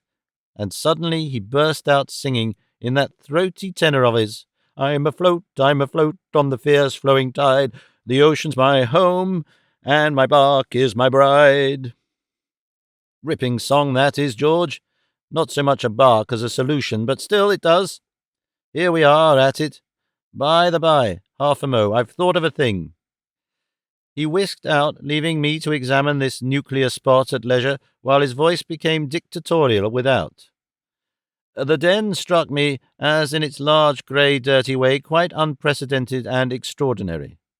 The bottles were all labelled simply A, B, C, and so forth, and that dear old apparatus above, seen from this side, was even more patiently on the shelf than when it had been used to impress Wimblehurst. I saw nothing for it but to sit down in the chair and await my uncle's explanations. I remarked a frock-coat with satin lapels behind the door. There was a dignified umbrella in the corner, and a clothes-brush and a hat-brush stood on a side table. My uncle returned in 5 minutes, looking at his watch, a gold watch. "Getting lunch-time, George," he said. "You better come and have lunch with me." "How's Aunt Susan?" I asked. "Exuberant. Never saw her so larky. This has bucked her up something wonderful, all this." "All what?" "Tono-Bungay." "What is Tono-Bungay?" I asked. My uncle hesitated. "Tell you after lunch, George," he said. "Come along." And having locked up the sanctum after himself, led the way along a narrow, dirty pavement, lined with barrows and swept at times by avalanche-like porters bearing burdens to vans to Farringdon Street. He hailed a passing cab superbly, and the cabman was infinitely respectful. "Schaefer's," he said, and off we went side by side, and with me more and more amazed at all these things, to Schaefer's Hotel, the second of the 2 big places with huge lace-curtain-covered windows near the corner of Blackfriars Bridge. I will confess I felt a magic charm in our relative proportions at the 2 colossal, pale, blue and red liveried porters of Schaefer's, held open the inner doors for us with a respectful salutation that in some manner they seemed to confine wholly to my uncle. Instead of being about 4 inches taller, I felt at least the same size as he, and very much slenderer. Still more respectful, waiters relieved him of the new hat and the dignified umbrella, and took his orders for our lunch. He gave them with a fine assurance. He nodded to several of the waiters. "They know me, George, already," he said. "Point me out. Live place, eye for coming men." The detailed business of the lunch engaged our attention for a while, and then I leant across my plate. "And now?" said I. "It's the secret of vigour. Don't you read that label?" "Yes, but—" "It's selling like hot cakes." "And what is it?" I pressed. "Well," said my uncle, and then leant forward and spoke softly under the cover of his hand. "It's nothing more or less than—" But here an unfortunate scruple intervenes. After all, Tono-Bungay is still a marketable commodity, and in the hands of purchasers who bought it from, among other vendors, me.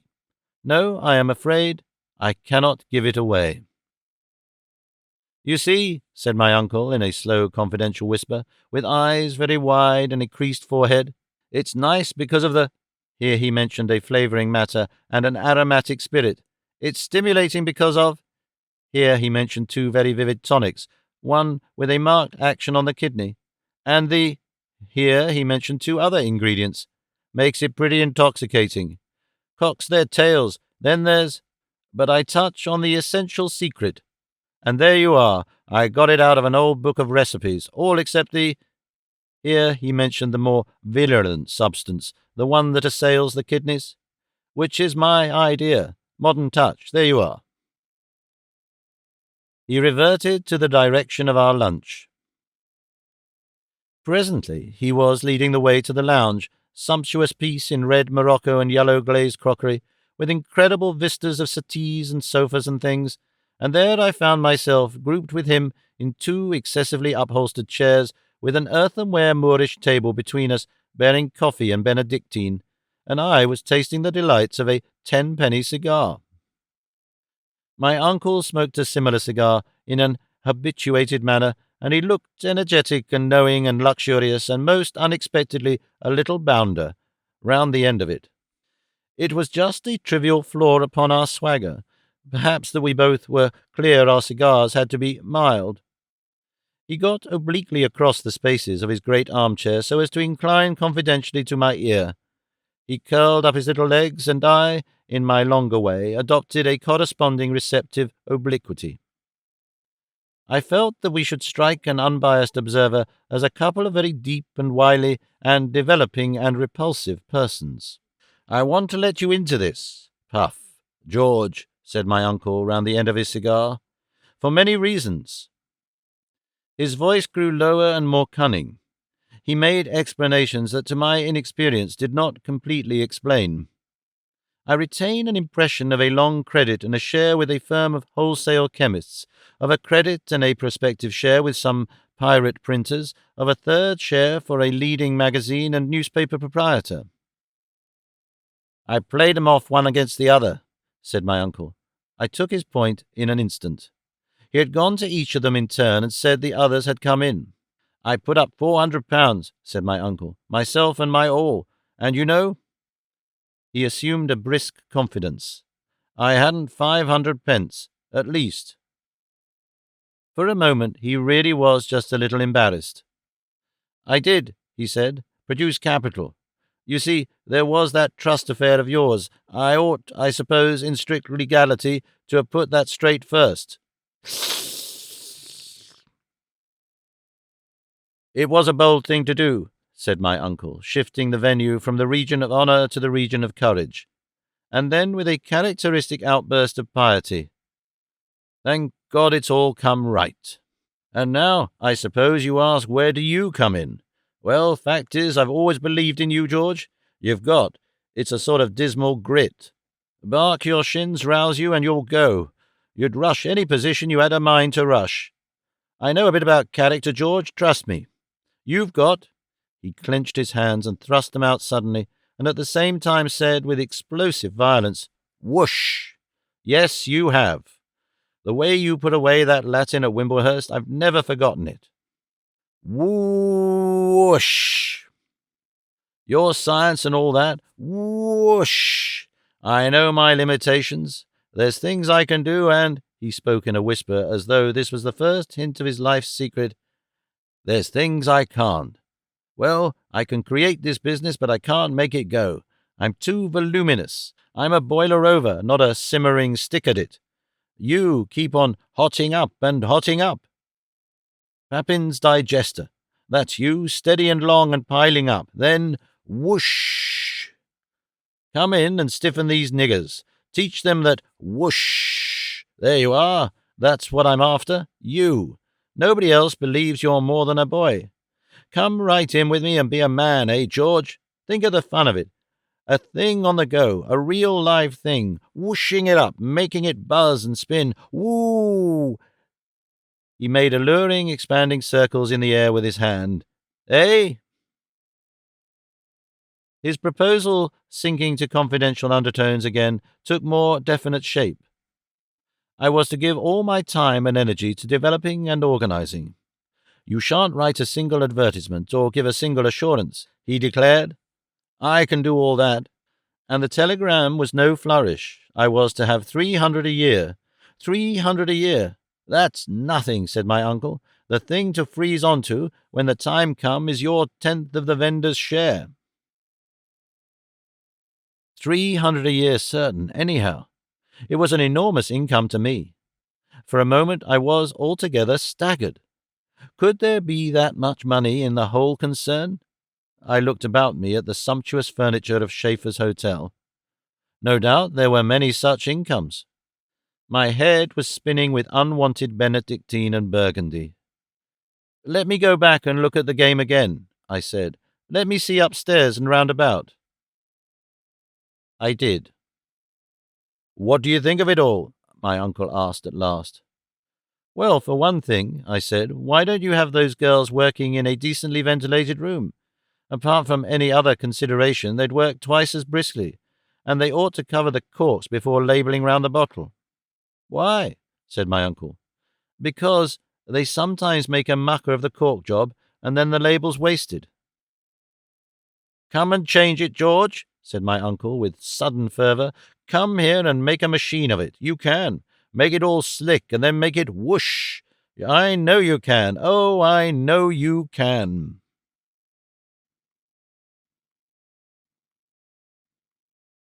2.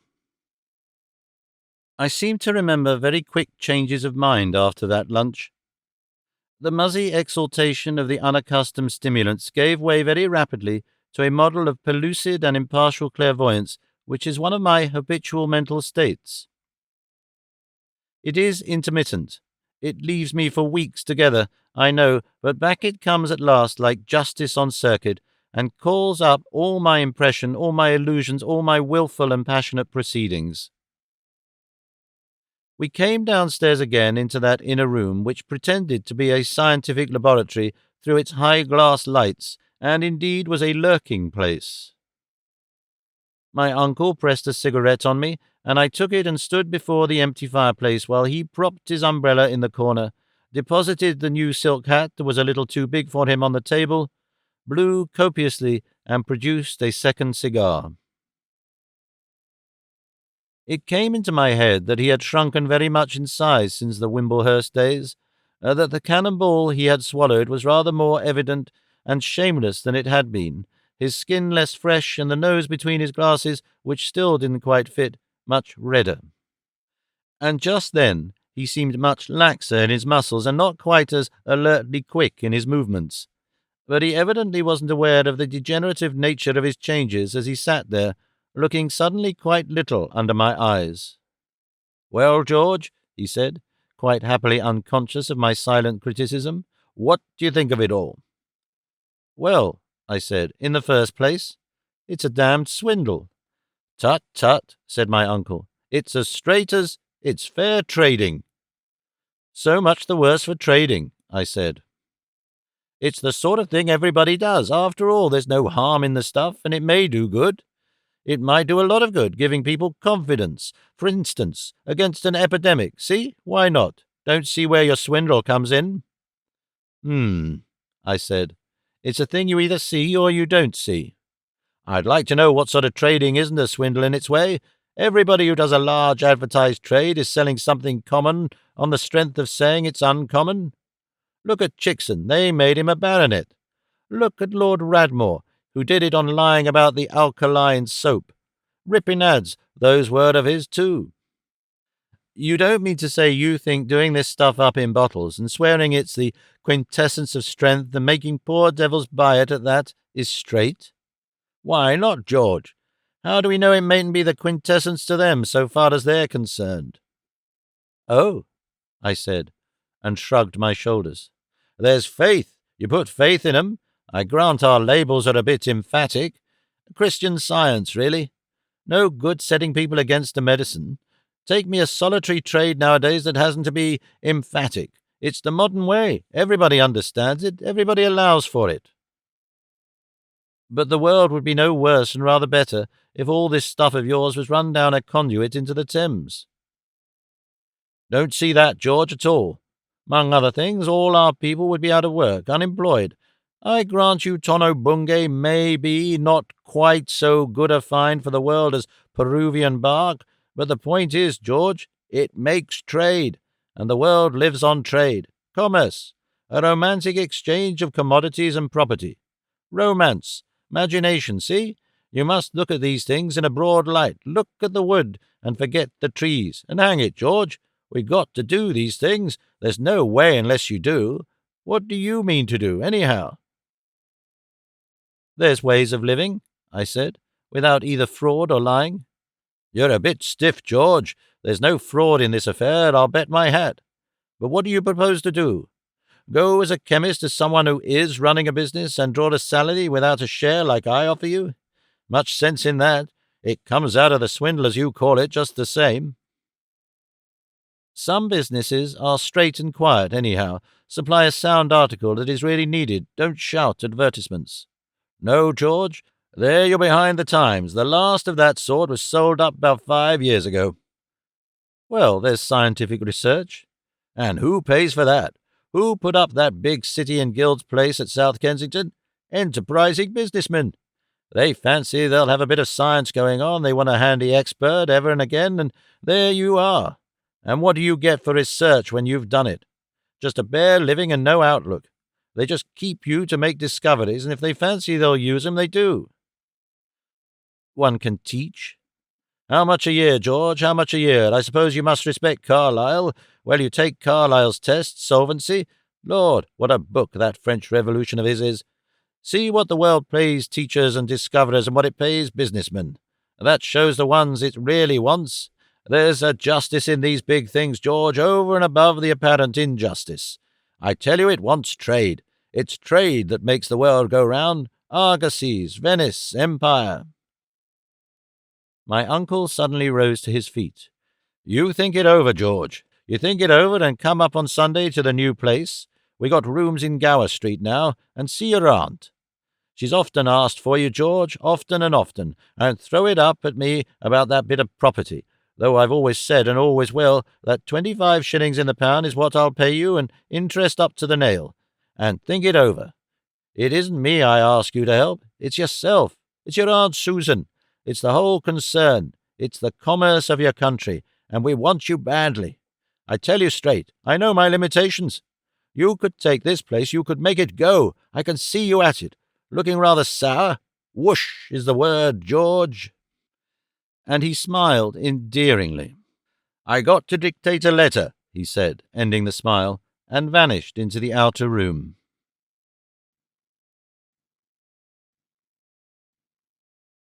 3. I didn't succumb without a struggle to my uncle's allurements. Indeed, I held out for a week while I contemplated life and my prospects. It was a crowded and muddled contemplation. It invaded even my sleep.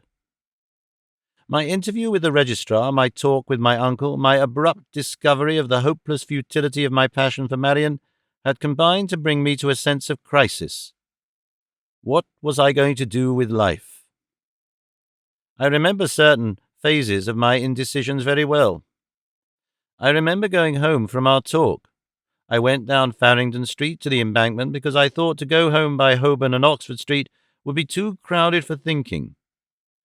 And that piece of embankment from Blackfriars to Westminster still reminds me of that momentous hesitation. You know, from first to last, I saw the business with my eyes open. I saw its ethical and moral values quite clearly. Never for a moment do I remember myself faltering from my persuasion that the sale of Tono-Bungay was a thoroughly dishonest proceeding. The stuff was, I perceived, a mischievous trash, slightly stimulating, aromatic and attractive, likely to become a bad habit and train people in the habitual use of stronger tonics, and insidiously dangerous to people with defective kidneys. It would cost about 7p the large bottle to make, including bottling, and we were to sell it at half a crown plus the cost of the patent medicine stamp. A thing that I will confess deterred me from the outset far more than the sense of dishonesty in this affair was the supreme silliness of the whole concern. I still clung to the idea that the world of men was or should be a sane and just organization, and the idea that I should set myself gravely, just at the fine springtime of my life, to developing a monstrous bottling and packing warehouse, bottling rubbish for the consumption of foolish, credulous, and depressed people, had in it a touch of insanity. My early beliefs still clung to me.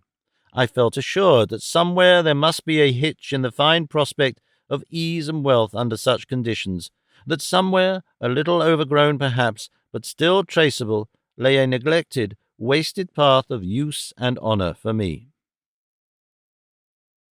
My inclination to refuse the whole thing increased rather than diminished at first as I went along the embankment. In my uncle's presence there had been a sort of glamour that had prevented an outright refusal. It was a revival of affection for him I felt in his presence. I think in part an instinctive feeling that I must consider him as my host. But much more was it a curious persuasion he had the knack of inspiring, a persuasion not so much of his integrity and capacity as of the reciprocal and yielding foolishness of the world. One felt that he was silly and wild, but in some ways silly and wild after the fashion of the universe. After all, one must live somehow. I astonished him and myself by temporizing. "No," said I, "I'll think it over." And as I went along the embankment, the first effect was all against my uncle. He shrank. For a little while he continued to shrink, in perspective until he was only a very small, shabby little man in a dirty back street, sending off a few hundred bottles of rubbish to foolish buyers.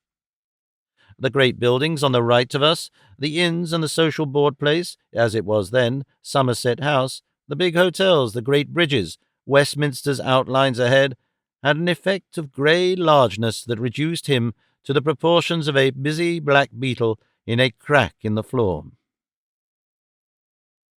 And then my eye caught the advertisements on the south side of Sorber's Food, of Cracknell's Ferric Wine.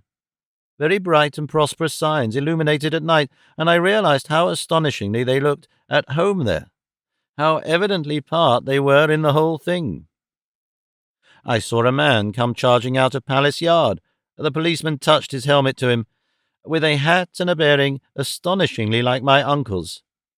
After all, didn't Cracknell himself sit in the house? Tono-Bungay shouted at me from a hoarding near Adelphi Terrace. I saw it afar off near Carfax Street.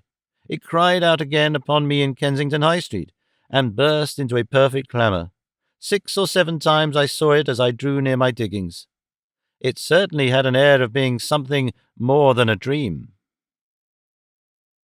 Yes, I thought it over, thoroughly enough. Trade rules the world. Wealth rather than trade. The thing was true, and true, too, was my uncle's proposition that the quickest way to get wealth is to sell the cheapest thing possible in the dearest bottle. He was frightfully right, after all. Pecunia non olet. A Roman emperor said that. Perhaps my great heroes in Plutarch were no more than such men, fine now only because they are distant. Perhaps after all this socialism to which I had been drawn was only a foolish dream, only the more foolish because all its promises were conditionally true. Morris and these others played with it wittingly. It gave a zest, a touch of substance to their aesthetic pleasures. Never would there be good faith enough to bring such things about. They knew it, everyone, except a few young fools knew it. As I crossed the corner of St. James's Park, wrapped in thought, I dodged back just in time to escape a prancing pair of greys. A stout, common-looking woman, very magnificently dressed, regarded me from the carriage with a scornful eye. No doubt, thought I, a pill-vendor's wife. Running through all my thoughts, surging like a refrain, was my uncle's master-stroke, his admirable touch of praise. Make it all slick, and then make it go whoosh. I know you can. Oh, I know you can.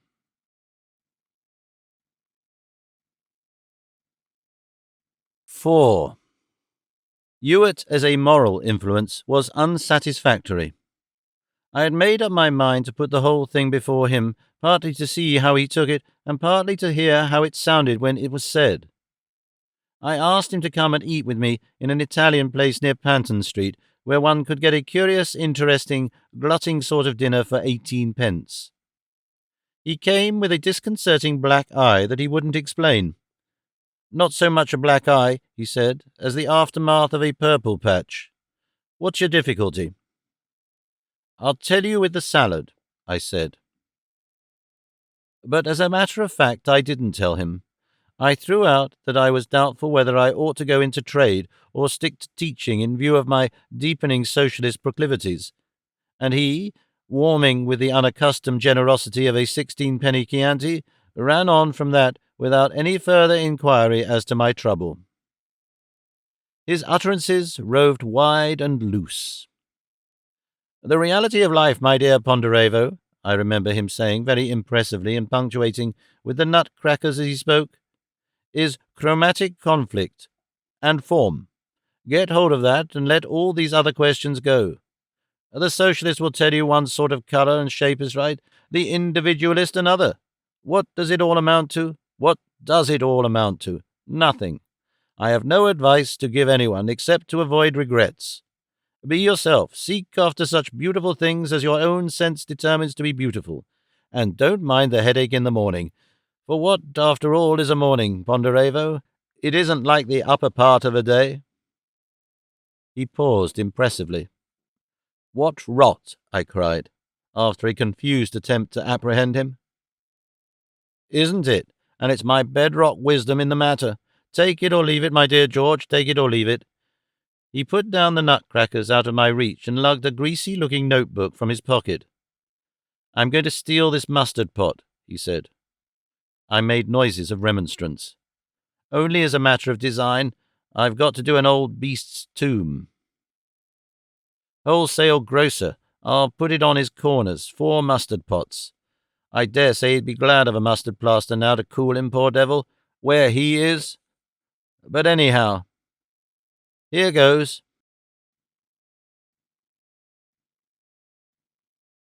5.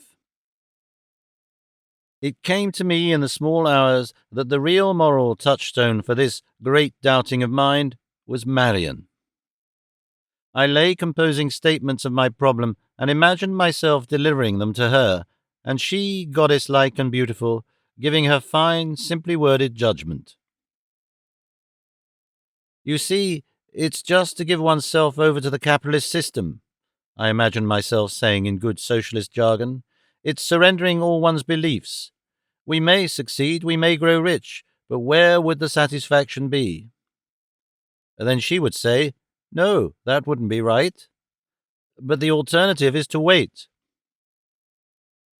Then suddenly she would become a goddess. She would turn upon me frankly and nobly with shining eyes, with arms held out. No, she would say, we love one another. Nothing ignoble shall ever touch us. We love one another. Why wait to tell each other that, dear? What does it matter that we are poor and may keep poor? But indeed the conversation didn't go at all in that direction. At the sight of her my nocturnal eloquence became preposterous and all the moral values altered altogether. I had waited for her outside the door of the Parisian robe establishment in Kensington High Street and walked home with her thence. I remember how she emerged into the warm evening light and that she wore a brown straw hat that made her, for once, not only beautiful, but pretty. I like that hat, I said by way of opening, and she smiled her rare, delightful smile at me. I love you, I said in an undertone as we jostled closer on the pavement. She shook her head forbiddingly, but she still smiled. Then, be sensible.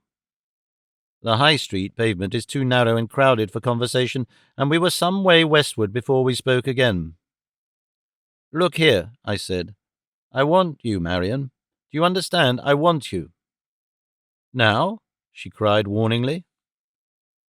I do not know if the reader will understand how a passionate lover, an immense admiration and desire, can be shot with a gleam of positive hatred. Such a gleam there was in me at the serene self-complacency of that. Now. It vanished almost before I felt it. I found no warning of it in the antagonisms latent between us. Marian, I said, this isn't a trifling matter to me. I love you. I would die to get you. Don't you care? But what is the good? You don't care, I cried. You don't care a rap. You know I care, she answered. If I didn't like you very much, should I let you come and meet me, go about with you? Well then, I said, promise to marry me. If I do, what difference will it make? We were separated by two men carrying ladder who drove between us unawares. Marian, I asked when we got together again, I tell you I want you to marry me. We can't. Why not? We can't marry in the street. We could take our chance. I wish you wouldn't go on talking like this. What is the good?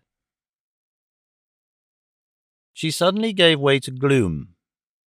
It's no good marrying, she said. One's only miserable. I've seen other girls. When one's alone, one has a little pocket money anyhow. One can go about a little. But think of being married and no money and perhaps children. You can't be sure.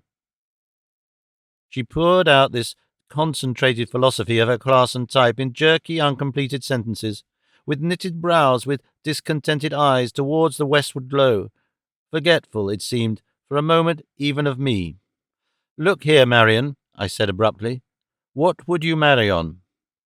What is the good? She began. Would you marry on 300 a year? She looked at me for a moment. That's £6 a week, she said. One could manage on that easily. Smithy's brother, no, he only gets 250. He married a typewriting girl. Would you marry me if I get 300 a year? She looked at me again with a curious gleam of hope. If, she said. I held out my hand and looked her in the eyes. It's a bargain, I said. She hesitated and touched my hand for an instant. It's silly, she remarked as she did so. It means really we're... She paused. Yes, said I. Engaged. You'll have to wait years. What good can it do you? Not so many years, I answered. For a moment she brooded. Then she glanced at me with a smile, half sweet, half wistful, that has stuck in my memory forever. I like you, she said. I shall like to be engaged to you. And, faint on the threshold of hearing, I caught her ventured, Dear. It's odd that in writing this down my memory passed over all that intervened, and I feel it all again, and once again I'm Marian's boyish lover, taking great joy in such rare and little things.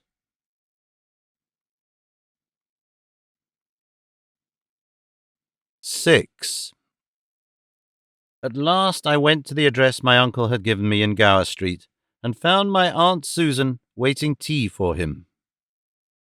Directly I came into the room, I appreciated the change in outlook that the achievement of Tono-Bungay had made almost as vividly as when I saw my uncle's new hat. The furniture of the room struck upon my eye as almost stately. The chairs and sofa were covered with chintz which gave it a dim, remote flavour of Bladesover. The mantel, the cornice, the gas pendant were larger and finer than the sort of thing I had grown accustomed to in London. And I was shown in by a real housemaid with real tails to her cap and great quantities of reddish hair. There was my aunt, too, looking bright and pretty, in a blue patterned tea wrap with bows that seemed to me the quintessence of fashion. She was sitting in a chair by the open window, with quite a pile of yellow-labelled books on the occasional table beside her. Before the large, paper-decorated fireplace stood a three-tiered cake-stand displaying assorted cakes, and a tray with all the tea equipage except the teapot was on the large centre table. The carpet was thick, and a spice of adventure was given it by a number of dyed sheepskin mats. "Hello," said my aunt as I appeared. "It's George." "Shall I serve the tea now, mem?" said the real housemaid, surveying our greeting coldly. "Not till Mr. Ponderevo comes, Meggie," said my aunt, and grimaced with extraordinary swiftness and virulence as the housemaid turned her back. Meggie, she calls herself, said my aunt as the door closed and left me to infer a certain want of sympathy. You're looking very jolly, aunt, said I. What do you think of all this old business he's got? Asked my aunt. Seems a promising thing, I said. I suppose there is a business somewhere. Haven't you seen it? Afraid I'd say something at it, George, if I did, so he won't let me. It came on quite suddenly. Brooding he was, and writing letters and sizzling something awful like a chestnut going to pop. Then he came home one day saying Tono-Bungay till I thought he was clean off his onion, and singing, what was it? I'm afloat, I guessed. The very thing, you've heard him, and saying our fortunes were made. Took me out to the Holborn restaurant, George, dinner, and we had champagne, stuff that blows up the back of your nose and makes you go, so. And he said at last he'd got things worthy of me, and we moved here next day. It's a swell house, George. £3 a week for the rooms, and he says the business'll stand it. She looked at me doubtfully. Either do that or smash, I said profoundly. We discussed the question for a moment mutely with our eyes. My aunt slapped the pile of books from Mudie's. I've been having such a go of reading, George, you never did. What do you think of the business? I asked. Well, they've let me have money, she said, and thought and raised her eyebrows. It's been a time, she went on. The flapping about, me sitting doing nothing, and him on the go like a rocket. He's done wonders. But he wants you, George, he wants you. Sometimes he's full of hope, talks of when you're going to have a carriage and be in society, makes it seem so natural and topsy-turvy. I hardly know whether my old heels aren't up here listening to him and my old head on the floor. And then he gets depressed, says he wants restraint, says he can't make a splash but can't keep on, says if you don't come in, everything will smash, but you are coming in. She paused and looked at me. Well, you don't say you won't come in. But look here, Aunt, I said. Do you understand quite? It's a quack medicine. It's trash. There's no law against selling quack medicine that I know of, said my aunt. She thought for a minute and became unusually grave. It's our only chance, George, she said. If it doesn't go. There came the slamming of a door and a loud bellowing from the next apartment through the folding doors. Here, here, she-rook lies put on bowling. Silly old concertina. Hark at him, George. She raised her voice. Don't sing that, you old walrus, you. Sing I'm afloat. One leaf of the folding doors opened, and my uncle appeared. Hello, George. Come along at last. Got some tea cake, Susan? Thought it over, George, he said abruptly. Yes, said I. Coming in? I paused for a last moment and nodded yes. Ah, he cried. Why couldn't you say that a week ago? I've had false ideas about the world, I said. Oh, they don't matter now. Yes, I'll come. I'll take my chance with you. I won't hesitate again. And I didn't. I stuck to that resolution for 7 long years.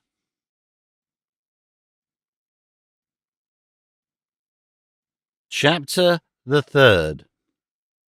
How we made Tono-Bungay hum. 1. So I made my peace with my uncle, and we set out upon this bright enterprise of selling slightly injurious rubbish at 1 3/2 pence and 2 9 a bottle, including the government stamp. We made Tono-Bungay hum. It brought us wealth, influence, respect, the confidence of endless people.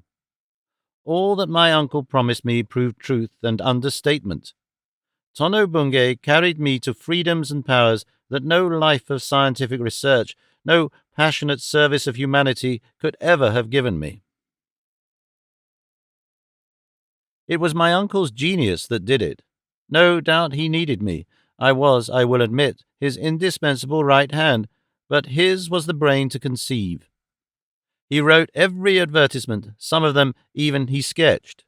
You must remember that his were the days before the time took to enterprise and the vociferous hawking of that antiquated encyclopedia.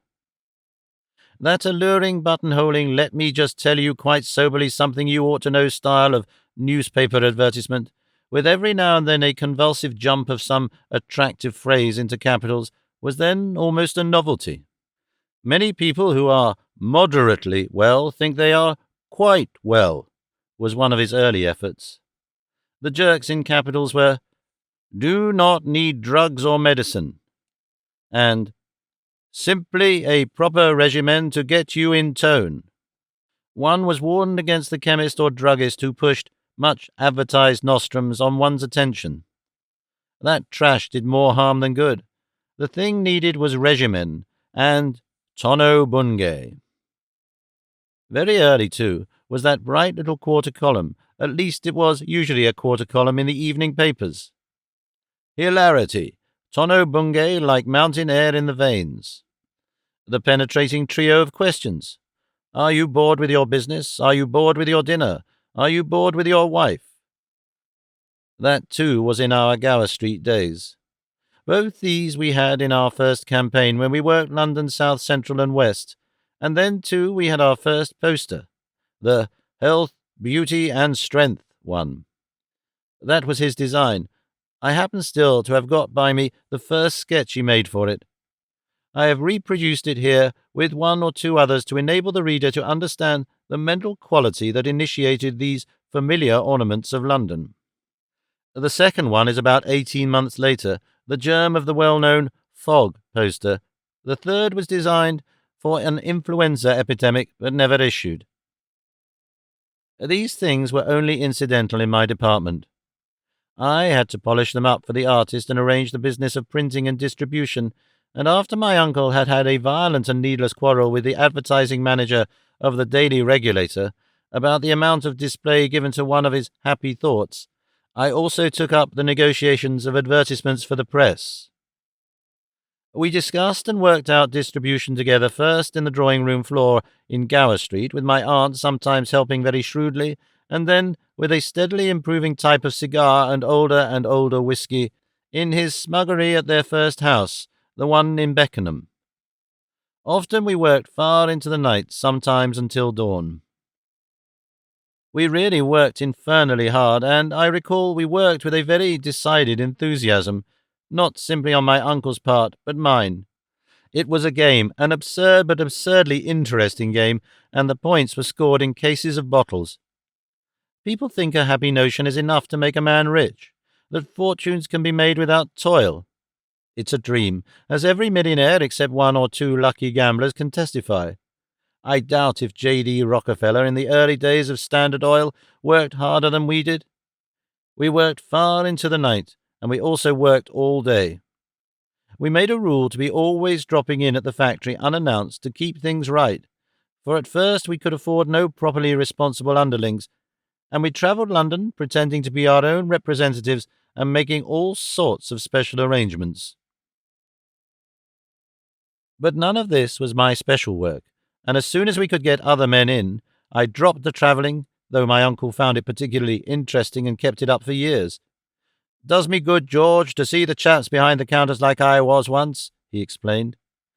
My special and distinctive duty was to give Tono-Bungay substance and an outward and visible bottle, to translate my uncle's great imaginings into the creation of case after case of labelled bottles of nonsense, and the punctual discharge of them by railway, road and steamer towards their ultimate goal in the great stomach of the people.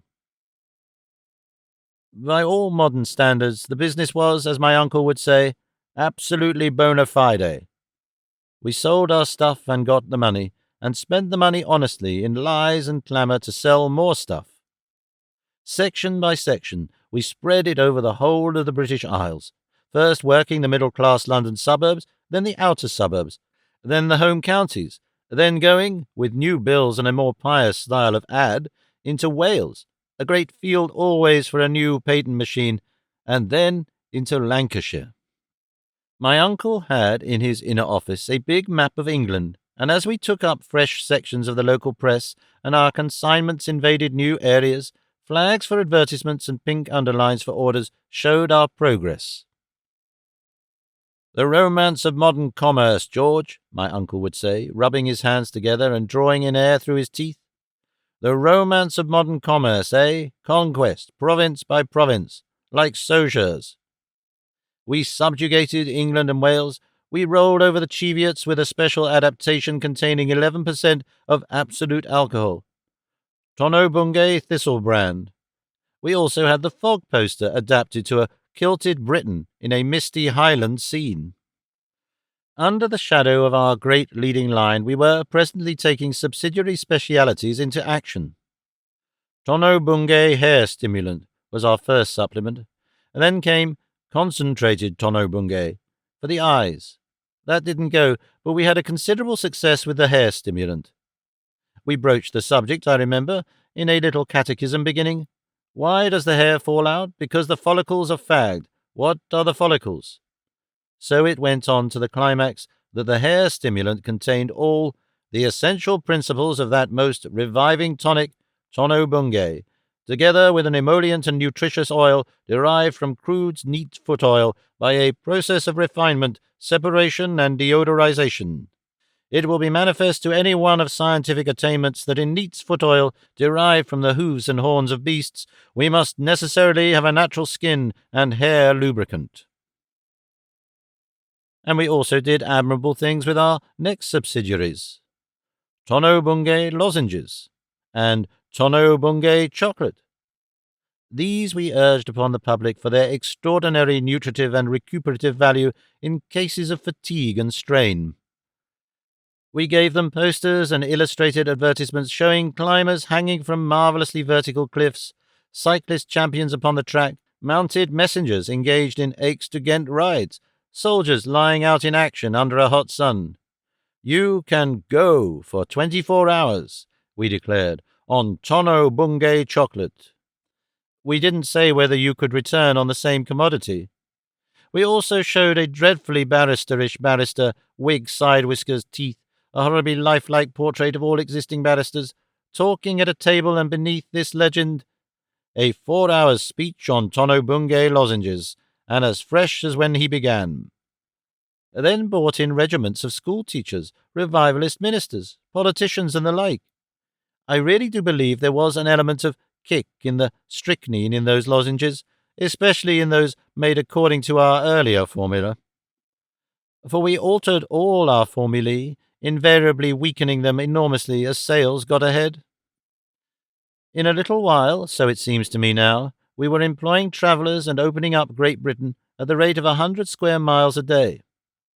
All the organization throughout was sketched in a crude, entangled, half-inspired fashion by my uncle, and all of it had to be worked out into a practicable scheme of quantities and expenditure by me. We had a lot of trouble finding our travellers. In the end, at least half of them were Irish Americans, a wonderful breed for selling medicine. We had still more trouble over our factory manager, because of the secrets of the inner room, and in the end we got a very capable woman, Mrs. Hampton Diggs, who had formerly managed a large millinery workroom, whom we could trust to keep everything in good working order without finding out anything that wasn't put exactly under her loyal and energetic nose. She conceived a high opinion of Tono-Bungay, and took it in all forms and large quantities so long as I knew her. It didn't seem to do her any harm, and she kept the girls going quite wonderfully. My uncle's last addition to the Tono-Bungay group was the Tono-Bungay mouthwash. The reader has probably read 100 times that inspiring inquiry of his, "You are young yet, but are you sure nothing has aged your gums?" And after that we took over the agency for 3 or 4 good American lines that worked in with our own and could be handled with it. Texan Embrocation and 23 to clear the system were the chief. I set down these bare facts. To me, they are all linked with the figure of my uncle. In some of the old 17th and early 18th century prayer books at Bladesover, there used to be illustrations with long scrolls coming out of the mouths of the woodcut figures. I wish I could write all this last chapter on a scroll coming out of the head of my uncle, show it all the time as unfolding and pouring out from a short, fattening, small-legged man with stiff cropped hair, disobedient glasses on a perky little nose, and a round stare behind them. I wish I could show you him breathing hard, and a little through his nose as his pen scrabbled out some absurd inspiration for a poster or a picture page, and make you hear his voice, charged with solemn import, like the voice of a squeaky prophet, saying, "George, listen, I got an idea. I got a notion, George." I should put myself into the same picture. Best setting for us, I think, would be the Beckenham snuggery, because there we worked hardest. It would be the lamplit room of the early 90s, and the clock upon the mantel would indicate midnight or later. We would be sitting on either side of the fire, I with a pipe, my uncle with a cigar or cigarette. There would be glasses standing inside the brass fender. Our expressions would be very grave. My uncle used to sit right back in his armchair, his toes always turned in when he was sitting down, and his legs had a way of looking curved, as though they hadn't bones or joints, but were stuffed with sawdust. "George, what do you think of TB for seasickness?" he would say. "No good that I can imagine." No harm trying, George. We can but try." I would suck my pipe. "Hard to get at, unless we sold our stuff especially at the docks. Might do a special at Cook's office or in the Continental Bradshaw. It'd give 'em confidence, George." He would, with his glasses reflecting the red of the glowing coals. "No good hiding our light under a bushel," he would remark. I never really determined whether my uncle regarded Tono-Bungay as a fraud, or whether he didn't come to believe in it in a kind of way by the mere reiteration of his own assertions. I think that his average attitude was one of kindly, almost parental toleration. I remember saying on one occasion, "But you don't suppose this stuff ever did a human being the slightest good at all?" And how his face assumed a look of protest, as of one reproving harshness and dogmatism. "You've a hard nature, George," he said. "You're too ready to run things down. How can one tell? How can one venture to tell?" I suppose any creative and developing game would have interested me in those years. At any rate, I know I put as much zeal into this Tono-Bungay as any young lieutenant could have done who suddenly found himself in command of a ship. It was extraordinarily interesting to me to figure out the advantage accruing from this shortening of the process or that, and to weigh it against the capital cost of the alteration. I made a sort of machine for sticking on the labels that I patented. To this day there is a little trickle of royalties to me from that. I also contrived to have our mixture made concentrated, got the bottles, which all came sliding down a guarded slantway, nearly filled with distilled water at one tap, and dripped our magic ingredients in at the next. This was an immense economy of space for the inner sanctum. For the bottling, we needed special taps, and these, too, I invented and patented. We had a sort of endless band of bottles sliding along an inclined glass trough made slippery with running water. At one end a girl held them up to the light, put aside any that were imperfect, and placed the others in the trough. The filling was automatic. At the other end a girl slipped in the cork and drove it home with a little mallet. Each tank, the little one for the vivifying ingredients and the big one for distilled water, had a level indicator, and inside I had a float arrangement that stopped the slide whenever either had sunk too low. Another girl stood ready with my machine to label the corked bottles and hand them to the 3 packers, who slipped them into their outer papers and put them, with a pad of corrugated paper between each pair, into a little groove from which they could be made to slide neatly into position in our standard packing case. It sounds wild, I know, but I believe I was the first man in the City of London to pack patent medicines through the side of the packing case, to discover there was a better way in than by the lid. Our cases packed themselves, practically, had only to be put into position on a little wheeled tray, and when full, pulled to the lift that dropped them to the men downstairs, who padded up the free space and nailed on top and side. Our girls, moreover, packed with corrugated paper and matchbook wood box partitions when everybody else was using expensive young men to pack through the top of the box with straw, many breakages, and much waste and confusion.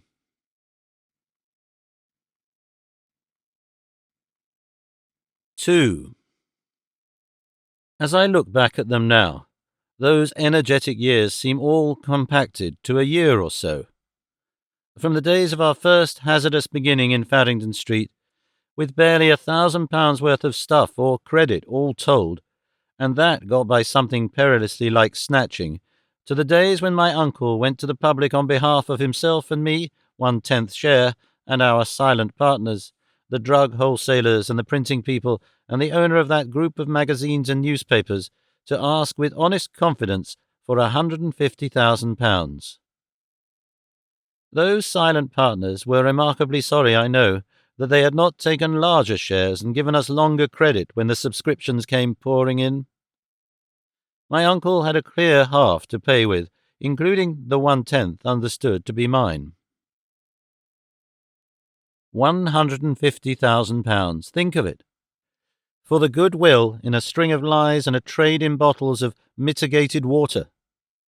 Do you realize the madness of the world that sanctions such a thing? Perhaps you don't. At times, use and want certainly blinded me.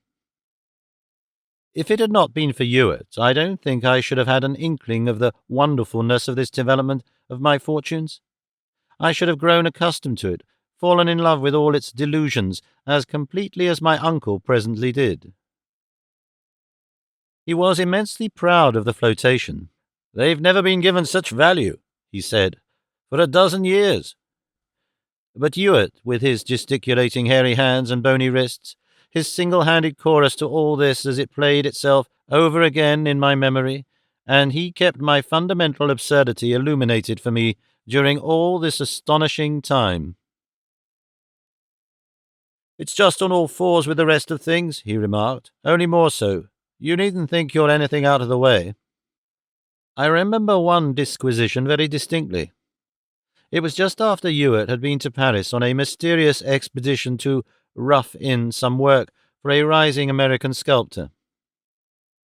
This young man had a commission for an allegorical figure of truth, draped, of course, for his state capital, and he needed help. Ewert had returned with his hair cut en brosse and with his costume completely translated into French. He wore, I remember, a bicycling suit of purplish-brown, baggy beyond aging. The only creditable thing about it was that it had evidently been made for him. A voluminous black tie, a decadent soft felt hat, and several French expletives of a sinister description. "Silly clothes, aren't they?" he said at the sight of my startled eye. "I don't know why I got 'em. They seemed all right over there." He had come down to our Raggett Street place to discuss a benevolent project of mine for a poster by him, and he scattered remarkable discourse over the heads, I hope it was over the heads, of our bottlers. What I like about it all, Ponderevo, is its poetry. That's where we get the pull of the animals. No animal would ever run a factory like this. Think. One remembers the beaver, of course. He might very possibly bottle things, but would he stick a label round 'em and sell 'em? The beaver is a dreamy fool, I'll admit, and his dams, but after all there's a sort of protection about 'em, a kind of muddy practicality. They prevent things getting at him. And it's not your poetry only. It's the poetry of the customer, too. Poet answering to poet, soul to soul. Health, strength, and beauty in a bottle, the magic philter, like a fairy tale. Think of the people to whom your bottles of Footle go. I'm calling it Footle, Ponderevo, out of praise," he said in parenthesis. "Think of the little clerks and jaded women and overworked people overstrained with wanting to do, people overstrained with wanting to be, people, in fact, overstrained. The real trouble of life, Ponderevo, isn't that we exist. That's a vulgar error. The real trouble is that we don't really exist and we want to. That's what this, in the highest sense, just stands for. The hunger to be, for once, really alive, to the fingertips. Nobody wants to do and be the things people are, nobody. You don't want to preside over this bottling. I don't want to wear these beastly clothes and be led about by you. Nobody wants to keep on sticking labels on silly bottles at so many farthings a gross. That isn't existing. That's substratum. None of us want to be what we are or to do what we do, except as a sort of basis. What do we want? You know. I know. Nobody confesses. What we all want is to be something perpetually young and beautiful. Young Joves ponderevo. His voice became loud, harsh, and declamatory, pursuing coy, half-willing nymphs through everlasting forests. There was a just perceptible listening hang in the work about us. "Come downstairs," I interrupted. "We can talk better there." "I can talk better here," he answered. He was just going on, but fortunately the implacable face of Mrs. Hampton Diggs appeared down the aisle of bottling machines. "All right," he said. "I'll come." In the little sanctum below, my uncle was taking a digestive pause after his lunch and by no means alert. His presence sent Ewert back to the theme of modern commerce, over the excellent cigar my uncle gave him. He behaved with the elaborate deference due to a business magnate from an unknown man. "What I was pointing out to your nephew, sir," said Ewert, putting both elbows on the table, "was the poetry of commerce. He doesn't, seem to see it at all." My uncle nodded brightly. "What I tell him?" he said round his cigar. "We are artists, you and I, sir, can talk, if you will permit me, as one artist to another. It's advertisement has done it. Advertisement has revolutionized trade and industry. It is going to revolutionize the world. The old merchant used to tote about commodities. The new one creates values. Doesn't need to tote. He takes something that isn't worth anything, or something that isn't particularly worth anything, and he makes it worth something. He takes mustard that is just like anybody else's mustard, and he goes about saying, shouting, singing, chalking on walls, writing inside people's books, putting it everywhere, 'Smith's mustard is the best.' And behold, it is the best." "True," said my uncle, chubbily, and with a dreamy sense of mysticism. "True. It's just like an artist. He takes a lump of white marble on the verge of lime kiln, he chips it about, he makes a monument to himself and others, a monument the world will not willingly let die. Talking of mustard, sir, I was at Clapham Junction the other day, and all the banks are overgrown with horseradish that's got loose from a garden somewhere. You know what horseradish is? Grows like wildfire, spreads. I stood at the end of the platform looking at the stuff and thinking about it. Like fame, I thought, rank and wild where it isn't wanted. Why don't the really good things in life grow like horseradish, I thought. My mind went off in a peculiar way, it does, from that to the idea that mustard costs a penny a tin. I bought some the other day for a ham I had. It came into my head that it would be ripping good business to use horseradish to adulterate mustard. I had a sort of idea that I could plunge into business on that, get rich, and come back to my own proper monumental art again. And then I said, but why adulterate? I don't like the idea of adulteration. "Shabby," said my uncle, nodding his head. "Bound to get found out. And totally unnecessary, too. Why not do up a mixture, 3/4 pounded horseradish and 1/4 mustard, give it a fancy name, and sell it at twice the mustard price, see? I very nearly started the business straight away, only something happened. My train came along." "Jolly good idea," said my uncle. He looked at me. "That really is an idea, George," he said. "Take shavings again. You know that poem of Longfellow's, sir? That sounds exactly like the first declension. What is it? 'Mars a maker,' men say." My uncle nodded and gurgled some quotation that died away. "Jolly good poem, George," he said in an aside to me. "Well, it's about a carpenter and a poetic Victorian child, and some shavin's. The child made no end out of the shavin's. So might you. Powder 'em. They might be anything. Soak 'em in jipper, xylo tobacco, powder 'em and get a little tar and turpentine a-smellin', wood packing for hot baths, a certain cure for the scourge of influenza. There's all these patent-grain foods, what Americans call cereals. I believe I'm right, sir, in saying they're sawdust?" "No," said my uncle, removing his cigar. "As far as I can find out, it's really grain, spoilt grain. I've been going into that." "Well, there you are," said Ewert. "Say it's spoilt grain. It carried out my case just as well. Your modern commerce is no more buying and selling than sculpture. It's mercy, it's salvation, it's rescue work. It takes all sorts of fallen commodities by the hand and raises them. Cana isn't in it. You turn water into Tono-Bungay. Tono-Bungay's all right, said my uncle, suddenly grave. We aren't talking of Tono-Bungay. Your nephew, sir, is hard. He wants everything to go to a sort of predestinated end. He's a Calvinist of commerce.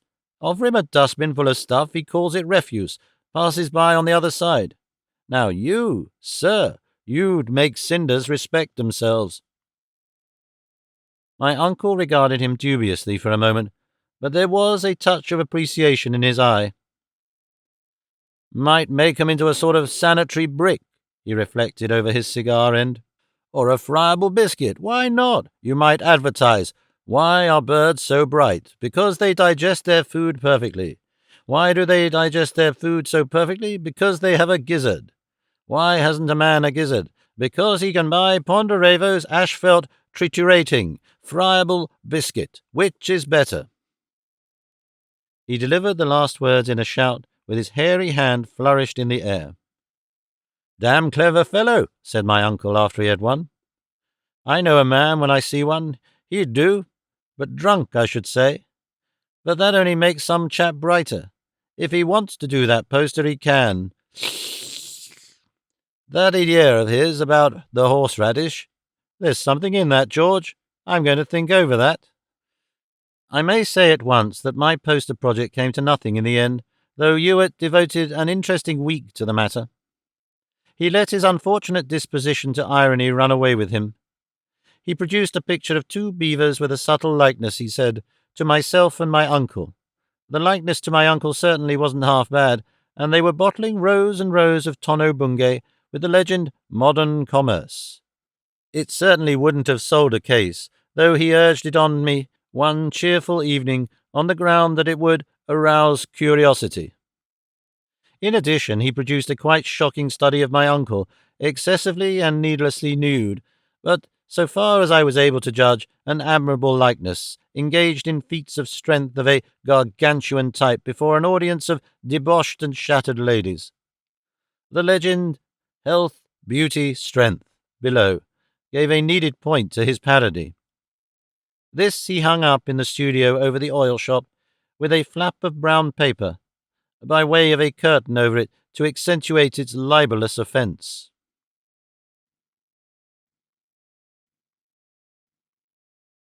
Chapter the 4th. Marian. 1.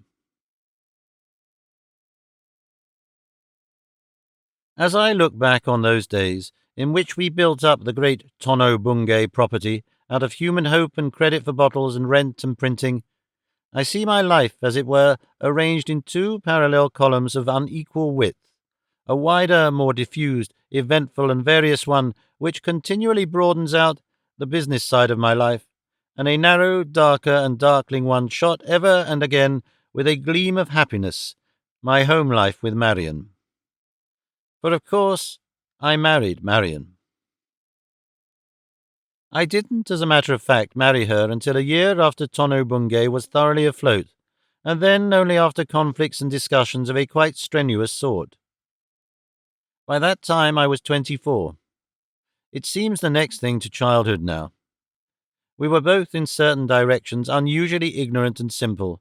We were temperamentally antagonistic, and we hadn't, I don't think we were capable of, an idea in common. She was young and extraordinarily conventional. She seemed never to have an idea of her own, but always the idea of her class, and I was young and sceptical, enterprising and passionate. The two links that held us together were the intense appeal her physical beauty had for me, and her appreciation of her importance in my thoughts. There can be no doubt of my passion for her. In her I had discovered woman desired. The nights I have lain awake on account of her, writhing, biting my wrists in a fever of longing. I have told how I got myself a silk hat and black coat to please her on Sunday, to the derision of some of my fellow students who charged to meet me, and how we became engaged. But that was only the beginning of our difference. To her, that meant the beginning of a not unpleasant little secrecy, an occasional use of verbal endearments, perhaps even kisses. It was something to go on indefinitely, interfering in no way with her gossiping spells of work at Smithies. To me, it was a pledge to come together into the utmost intimacy of soul and body so soon as we could contrive it. I don't know if it will strike the reader that I am setting out to discuss the queer, unwise love relationship and my bungle of a marriage with excessive solemnity. But to me, it seems to reach out to vastly wider issues than our little personal affair. I've thought over my life. In the last few years, I've tried to get at least a little wisdom out of it. And in particular, I've thought over this part of my life. I'm enormously impressed by the ignorant, unguided way in which we two entangled ourselves with each other. It seems to me the queerest thing in all this network of misunderstandings and misstatements and faulty and ramshackle conventions which makes up our social order as the individual meets it, that we should have come together so accidentally and so blindly, because we were no more than samples of the common fate. Love is not the only cardinal fact in the individual life, but the most important concern of the community. After all, the way in which the young people of this generation pair off determines the fate of the nation. All the other affairs of the state are subsidiary to that.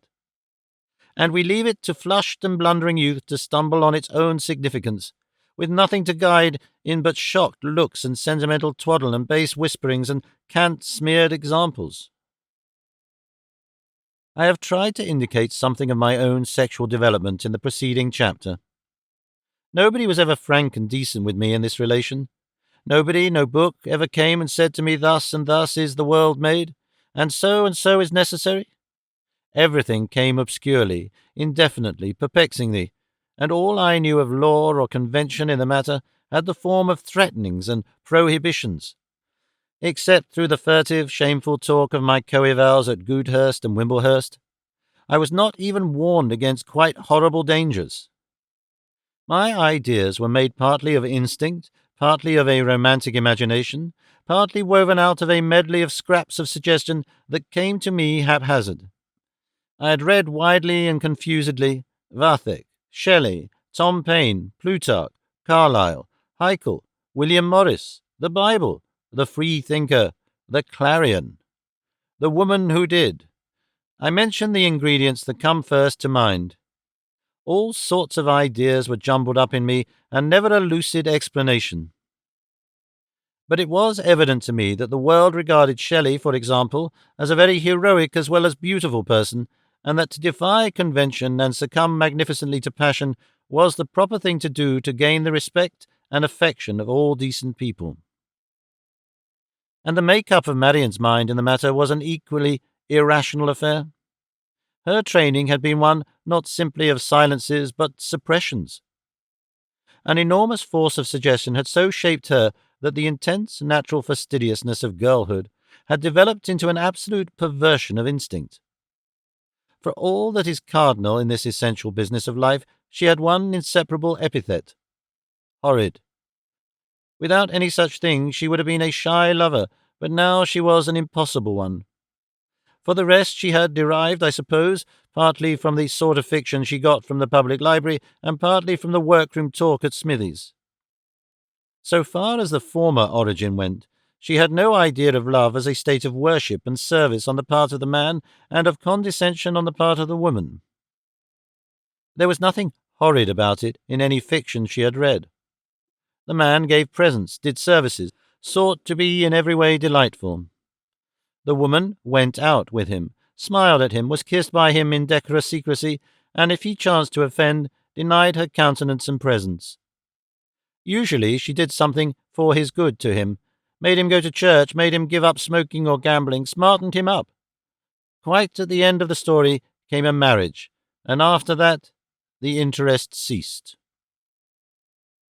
That was the tenor of Marian's fiction, but I think the work-table conversation at Smithies did something to modify that. At Smithies it was recognized, I think, that a fellow was a possession to be desired, that it was better to be engaged to a fellow than not, that fellows had to be kept, that they might be mislaid, they might even be stolen. There was a case of stealing at Smithy's, and many tears. Smithy I met before we were married, and afterwards she became a frequent visitor to our house at Ealing. She was a thin, bright-eyed, hawk-nosed girl of 30-odd, with prominent teeth, a high-pitched, eager voice, and a disposition to be urgently smart in her dress. Her hats were startling and various, but invariably disconcerting, and she talked in a rapid, nervous flow that was hilarious rather than witty, and broken by little screams of, "Oh, my dear, and you never did." She was the first woman I ever met who used scent. Poor old Smithy. What a harmless, kindly soul she really was, and how heartily I detested her. Out of the profits on the Persian robe she supported a sister's family of 3 children. She helped a worthless brother, and overflowed in help even to her work girls, but that didn't weigh with me in those youthfully narrow times. It was one of the intense minor irritations of my married life that Smithy's whirlwind chatter seemed to me to have far more influence with Marian than anything I had to say. Before all things I coveted her grip upon Marian's inaccessible mind. In the workroom at Smithy's, I gathered, they always spoke of me demurely as a certain person. I was rumoured to be dreadfully clever, and there were doubts, not altogether without justification, of the sweetness of my temper.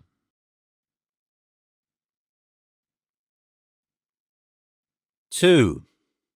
Well, these general explanations will enable the reader to understand the distressful times we two had together, when presently I began to feel on a footing with Marian, and to fumble conversationally for the mind, and the wonderful passion I felt, obstinately and stupidity, must be in her. I think she thought me the maddest of sane men, clever, in fact, which at Smithy's was, I suppose, the next thing to insanity, a word intimating incomprehensible and incalculable motives. She could be shocked at anything, she misunderstood everything, and her weapon was a sulky silence that knitted her brows, spoilt her mouth, and robbed her face of beauty. "Well, if we can't agree, I don't see why you should go on talking," she used to say. That would always enrage me beyond measure. Or, "I'm afraid I'm not clever enough to understand that." Silly little people, I see it all now, but then I was no older than she, and I couldn't see anything but that Marian, for some inexplicable reason, wouldn't come alive. We would contrive semi-surreptitious walks on Sunday, and part speechless with anger of indefinable offences. Poor Marian! The things I tried to put before her, my fermenting ideas about theology, about socialism, about aesthetics, the very words appalled her, gave her the faint chill of approaching impropriety, the terror of a very present intellectual impossibility.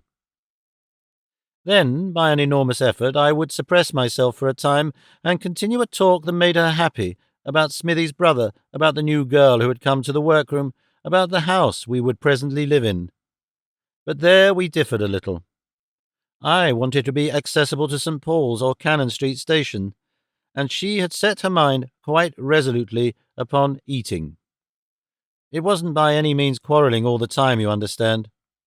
She liked me to play the lover nicely. She liked the effect of going about. We had lunches. We went to Earl's Court, to Kew, to theatres and concerts, but not often to concerts because, though Marian liked music, she didn't like too much of it, to picture shows. There was a nonsensical sort of baby talk I picked up, I forget where now, that became a mighty peacemaker. Her worst offence for me was an occasional excursion into the Smithy style of dressing, debased West Kensington, for she had no sense at all of her own beauty. She had no comprehension whatever of beauty of the body, and she could slash her beautiful lines to rags with hat brims and trimmings. Thank heaven, a natural refinement, a natural timidity, and her extremely slender purse kept her from the real Smithy efflorescence. Poor, simple, beautiful, kindly, limited Marian.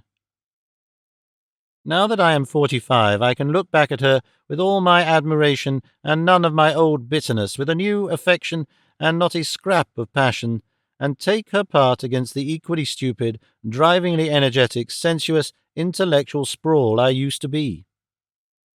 I was a young beast for her to have married, a hound beast. With her it was my business to understand and control, and I exacted fellowship, passion. We became engaged, as I have told. We broke it off and joined again. We went through a succession of such phases. We had no sort of idea what was wrong with us. Presently we were formally engaged. I had a wonderful interview with her father in which he was stupendously grave and H-less. Wanted to know about my origins and was tolerant, exasperatingly tolerant, because my mother was a servant, and afterwards her mother took to kissing me, and I bought a ring. But the speechless aunt, I gathered, didn't approve, having doubts of my religiosity. Whenever we were estranged, we could keep apart for days, and to begin with, every such separation was a relief. And then I would want her. A restless longing would come upon me.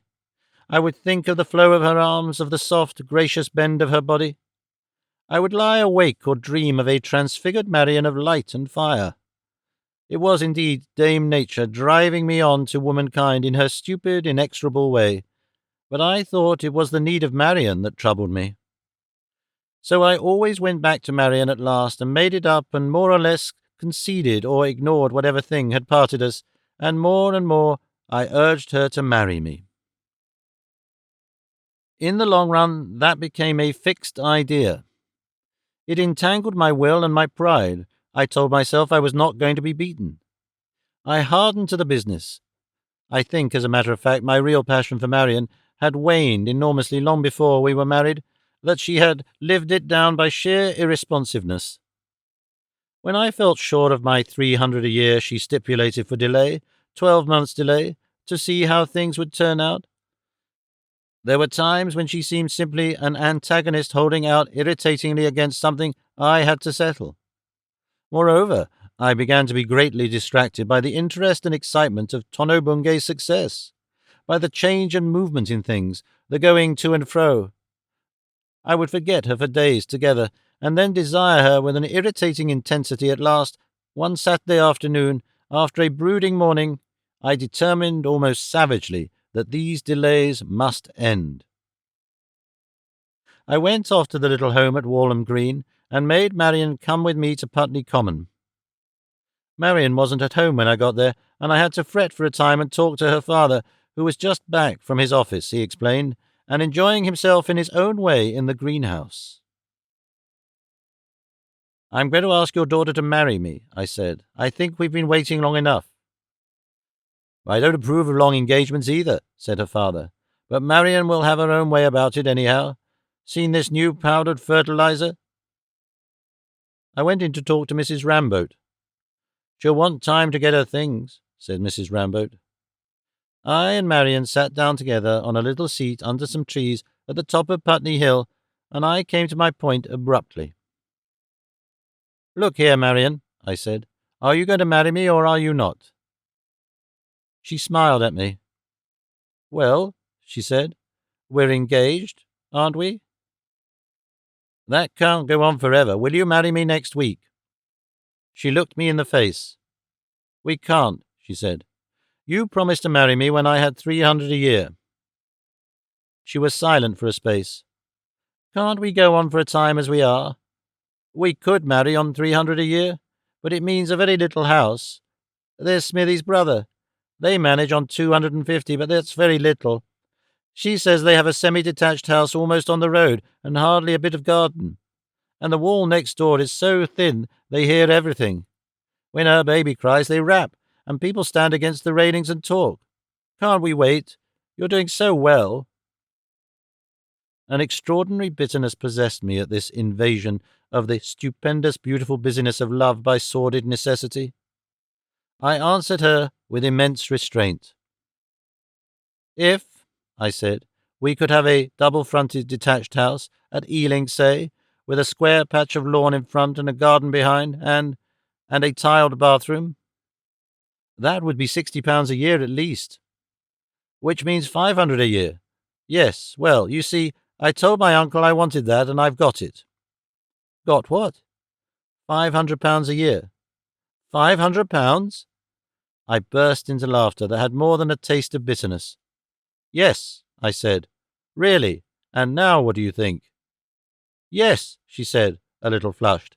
But be sensible. Do you really mean you've got a rise all at once of 200 a year? To Marian, yes.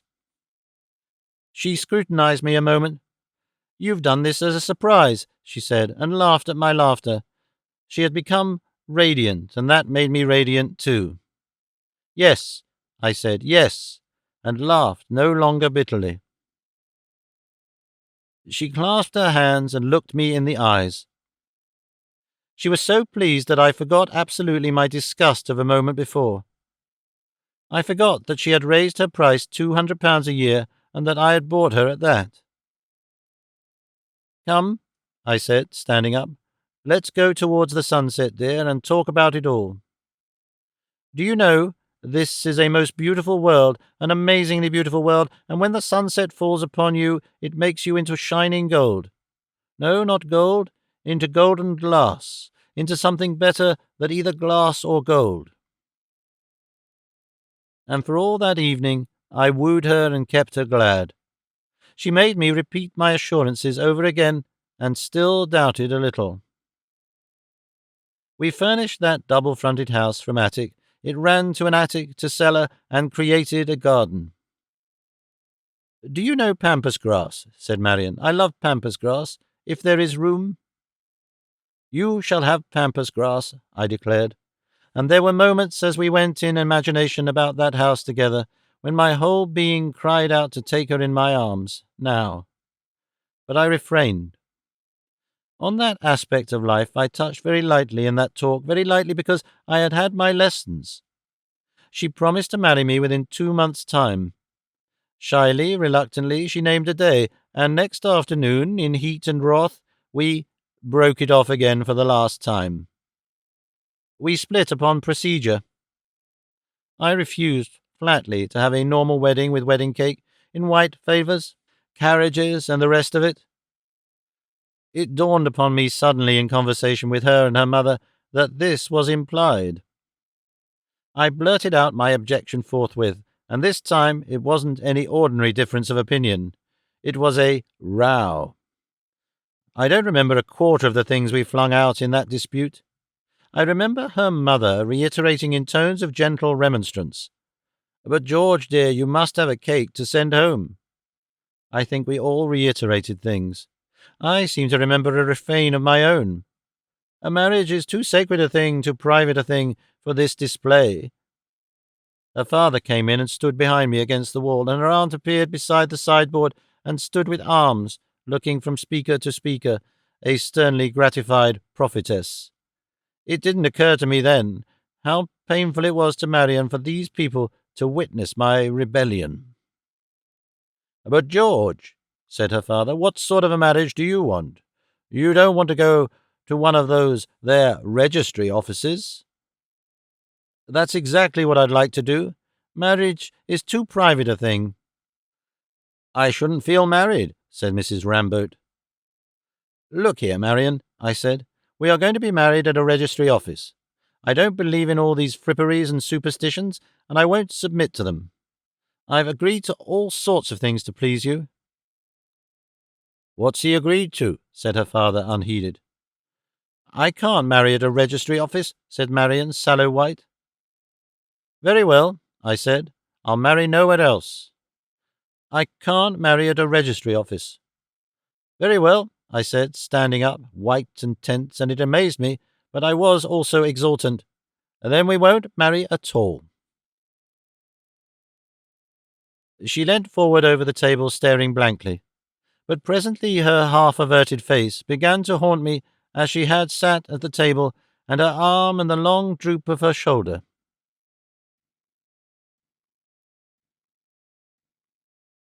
3. The next day I did an unexampled thing. I sent a telegram to my uncle. Bad temper, not coming to business, and set off for Highgate and Ewert.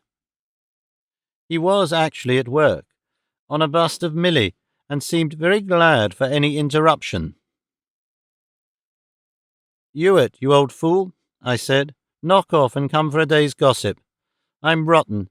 There's a sympathetic sort of lunacy about you. Let's go to Staines and paddle up to Windsor." "Girl," said Ewert, putting down a chisel. "Yes." That was all I told him of my affair. "I've got no money," he remarked to clear up ambiguity in my invitation. We got a jar of shandy gaff, some food, and, on Ewert's suggestion, 2 Japanese sunshades in Staines. We demanded extra cushions at the boathouse, and we spent an enormously soothing day in discourse and meditation, our boat moored in a shady place this side of Windsor. I seem to remember Ewert with a cushion forward, only his heels and sunshade and some black ends of hair showing, a voice and no more, against the shining, smoothly streaming mirror of the trees and bushes. "It's not worth it," was the burden of the voice. "You'd better get yourself a Millie, Ponderevo, and then you wouldn't feel so upset." "No," I said decidedly. "That's not my way." A thread of smoke ascended from Ewert for a while, like smoke from an altar. "Everything's a muddle, and you think it isn't. Nobody knows where we are, because as a matter of fact we aren't anywhere. Are women property, or are they fellow creatures, or a sort of proprietary goddesses? They're so obviously fellow creatures. You believe in the goddess." "No," I said, "that's not my idea." "What is your idea?" "Well," said Ewert in my pause. "My idea," I said, "is to meet one person who will belong to me, to whom I shall belong body and soul. No half-gods. Wait till she comes, if she comes at all. We must come to each other young and pure. There's no such thing as a pure person or an impure person. Mixed to begin with." This was so manifestly true that it silenced me altogether. "And if you belong to her and she to you, Ponderevo, which sends the head?" I made no answer except an impatient, "Oh." For a time we smoked in silence. "Did I tell you, Ponderevo, of a wonderful discovery I've made?" Ewert began presently. "No," I said. "What is it?" "There's no Mrs. Grundy." "No?" "No, practically not. I've just thought all that business out. She's merely an instrument, Ponderevo. She's borne the blame. Grundy's a man. Grundy's unmasked, rather lean and out of sorts, early middle age, with bunchy black whiskers and a worried eye. Been good so far, and it's fretting him. Moods. There's Grundy in a state of sexual panic, for example. For God's sake, cover it up. They get together, it's too exciting. The most dreadful things are happening. Rushing about, long arms going like a windmill. They must be kept apart. Starts out for an absolute obliteration of everything, absolute separations. One side of the road for men and the other for women, and a hoarding, without posters between them. Every boy and girl to be sewed up in a sack and sealed, just the head and hands and feet out until 21. Music abolished, calico garments for the lower animals. Sparrows to be suppressed, absolutely." I laughed abruptly. "Well, that's Mr. Grundy in one mood, and it puts Mrs. Grundy, she's a much maligned person, Ponderevo, a rake at heart, and it puts her in a most painful state of fluster, most painful. She's an amenable creature. When Grundy tells her things are shocking, she's shocked, pink and breathless. She goes about trying to conceal her profound sense of guilt behind a haughty expression. Grundy, meanwhile, is in a state of complete whirlabout, long, lean, knuckly hands pointing and gesticulating. They're still thinking of things, it's dreadful. They get it out to books. I can't imagine where they get it. I must watch. There are people over there whispering. Nobody ought to whisper. There's something suggestive in the mere act. Then, pictures. In the museum. Things too dreadful for words. Why can't we have pure art, with the anatomy all wrong and pure and nice? And pure fiction, pure poetry, instead of all this stuff with allusions. Allusions? Excuse me. There's something up behind that locked door. The keyhole. In the interests of public morality, yes, sir, as a pure good man, I insist. I'll look. It won't hurt me. I insist on looking my duty. The keyhole." He kicked his legs about extravagantly, and I laughed again. "That's Grundy in one mood, Ponderevo. It isn't Mrs. Grundy. That's one of the lies we tell about women. They're too simple. Simple. Women are simple. They take on just what men tell 'em." Ewert meditated for a space. "Just exactly as it's put to them," he said, and resumed the moods of Mr. Grundy. "Then you get old Grundy in another mood. Ever caught him nosing, Ponderevo? Mad with the idea of mysterious, unknown, wicked, delicious things? Things that aren't respectable? Wow, things he mustn't do. Anyone who knows about these things knows there's just as much mystery and deliciousness about Grundy's forbidden things as there is about eating ham. Jolly nice if it's bright morning and you're well and hungry and having breakfast in the open air. Jolly unattractive if you're off colour. But Grundy's covered it all up and hidden it and put mucky shades and covers over it until he's forgotten it, begins to fester around it in his mind, has dreadful struggles with himself about impure thoughts. Then you set Grundy with hot ears, curious in undertones, Grundy on the loose, Grundy in a hoarse whisper and with furtive eyes and convulsive movements, making things indecent, evolving in dense vapours, indecency. Grundy sins? Oh, yes, he's a hypocrite. Sneaks round a corner and sins ugly. It's Grundy and his dark corners that make vice. We artists, we have no vices. And then he's frantic with repentance, and wants to be cruel to fallen women and decent, harmless sculptors of the simple nude, like me, and so back to his panic again. Mrs. Grundy, I suppose, doesn't know he sins, I remarked. No, I'm not so sure. But bless her heart, she's a woman. She's a woman. Then again, you get Grundy with a large, greasy smile like an accident to a butter tub, all over his face, being liberal-minded. Grundy in his anti-Puritan moments, trying not to see him harm it. Grundy the friend of innocent pleasure. He makes you sick with the harm he's trying not to see in it. And that's why everything's wrong, Ponderevo. Grundy, damn him, stands in the light, and we young people can't see. His moods affect us. We catch his gusts of panic, his disease of nosing, his greasiness. We don't know what we may think, what we may say. He does his silly utmost to prevent our reading and seeing the one thing, the one sort of discussion we find, quite naturally and properly, supremely interesting. So we don't, adolescents, we blunder up to sex.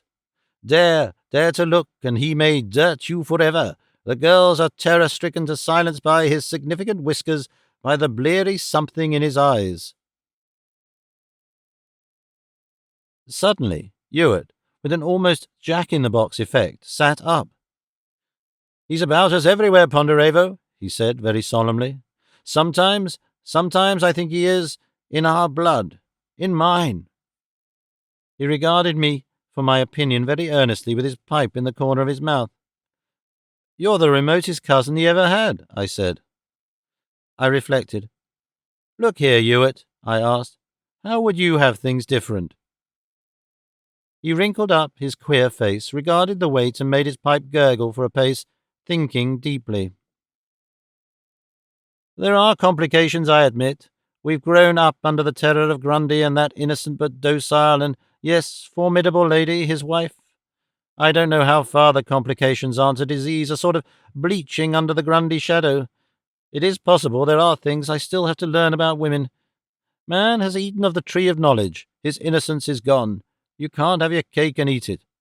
We're in for knowledge. Let's have it plain and straight. I should begin, I think, by abolishing the ideas of decency and indecency." "Grundy would have fits," I interjected. "Grundy, Ponderevo, would have cold douches publicly, if the sight was not too painful, 3 times a day. But I don't think, mind you, that I should let the sexes run about together. No, the fact behind the sexes is sex. It's no good humbugging. It trails about even in the best mixed company, tugs at your ankle. The men get showing off and quarrelling, and the women, or they're bored. I suppose the ancestral males have competed for the ancestral females ever since they were both some sort of grubby little reptile. You aren't going to alter that in 1,000 years or so. Never should you have a mixed company. Never, except with only one man or only one woman. How would that be? Or duets only? How to manage it? Some rule of etiquette, perhaps. He became portentously grave. Then his long hand went out in weird gestures. I seem to see a sort of city of women, Ponderevo. Yes, a walled enclosure, good stonemason's work, a city wall high as the walls of Rome, going about a garden. Dozens of square miles of garden, trees, fountains, arbours, lakes, lawns on which the women play, avenues in which they gossip, boats. Women like that sort of thing. Any woman who's been to a good, eventful girls' school lives on the memory of it for the rest of her life. It's one of the pathetic things about women, the superiority of school and college to anything they get afterwards. And this city garden of women will have beautiful places for music, places for beautiful dresses, places for beautiful work. Everything a woman can want. Nurseries, kindergartens, schools, and no man, except to do rough work perhaps, ever comes in. The men live in a world where they can hunt and engineer, invent and mine and manufacture, sail ships, drink deep and practice the arts and fight. Yes, I said, but... He stilled me with a gesture. I'm coming to that. The homes of the women, Ponderevo, will be set in the wall of the city. Each woman will have her own particular house and home, furnished after her own heart in her own manner, with a little balcony on the outside wall. Built into the wall, and a little balcony. And there she will go and look out, when the mood takes her, and all round the city there will be a broad road and seats and great shady trees, and men will stroll up and down when they feel the need of feminine company, when, for instance, they want to talk about their souls or their characters or any of the things that only women will stand. The women will lean over and look at the men and smile and talk to them as they fancy. And each woman will have this. She will have a little silken ladder she can let down if she chooses, if she wants to talk closer. The men would still be competing. There, perhaps, yes, but they'd have to abide by the women's decisions. I raised one or two difficulties, and for a while we played with this idea. Ewert, I said, this is like Doll's Island. Suppose, I reflected, an unsuccessful man laid siege to a balcony and wouldn't let his rival come near it. Move him on, said Ewert, by a special regulation, as one does organ grinders. No difficulty about that.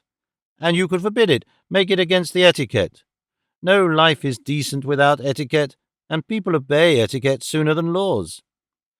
I said, and was struck by an idea that is remote in the world of a young man. How about children? I asked. In the city. Girls are all very well, but boys, for example, grow up. Ah, said Ewert. Yes, I forgot. They mustn't grow up inside. They'd turn out the boys when they were 7. The father must come with a little pony and a little gun and manly wear, and take the boy away. Then one could come afterwards to one's mother's balcony. It must be fine to have a mother. The father and the son. This is all very pretty in its way, I said at last, but it's a dream. Let's come back to reality. What I want to know is, what are you going to do in Brompton, let us say, or Walham Green, now? Oh, damn it, he remarked. Walham Green, what a chap you are, Ponderevo. And he made an abrupt end to his discourse. He wouldn't even reply to my tentatives for a time. While I was talking just now, he remarked presently, I had quite a different idea. What? For a masterpiece, a series, like the busts of the Caesars, only not heads, you know. We don't see the people who do things to us nowadays. How will you do it, then? Hands, a series of hands. The hands of the 20th century. I'll do it. Some day someone will discover it. Go there, see what I have done, and what is meant by it. See it where? On the tombs. Why not? The unknown master of the Highgate slope. All the little soft feminine hands, the nervous ugly males, the hands of the flops, and the hands of the snatchers. And Grundy's loose, lean, knuckly affair.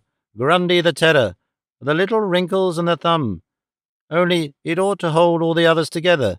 in a slightly disturbing squeeze, like Rodin's great hand. You know the thing.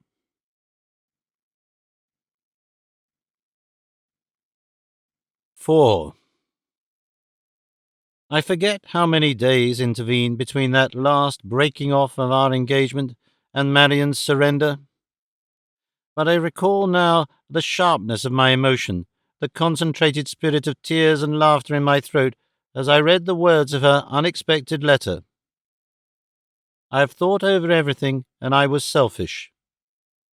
I rushed off to Walham Green that evening to give back all she had given me, to beat her altogether at giving.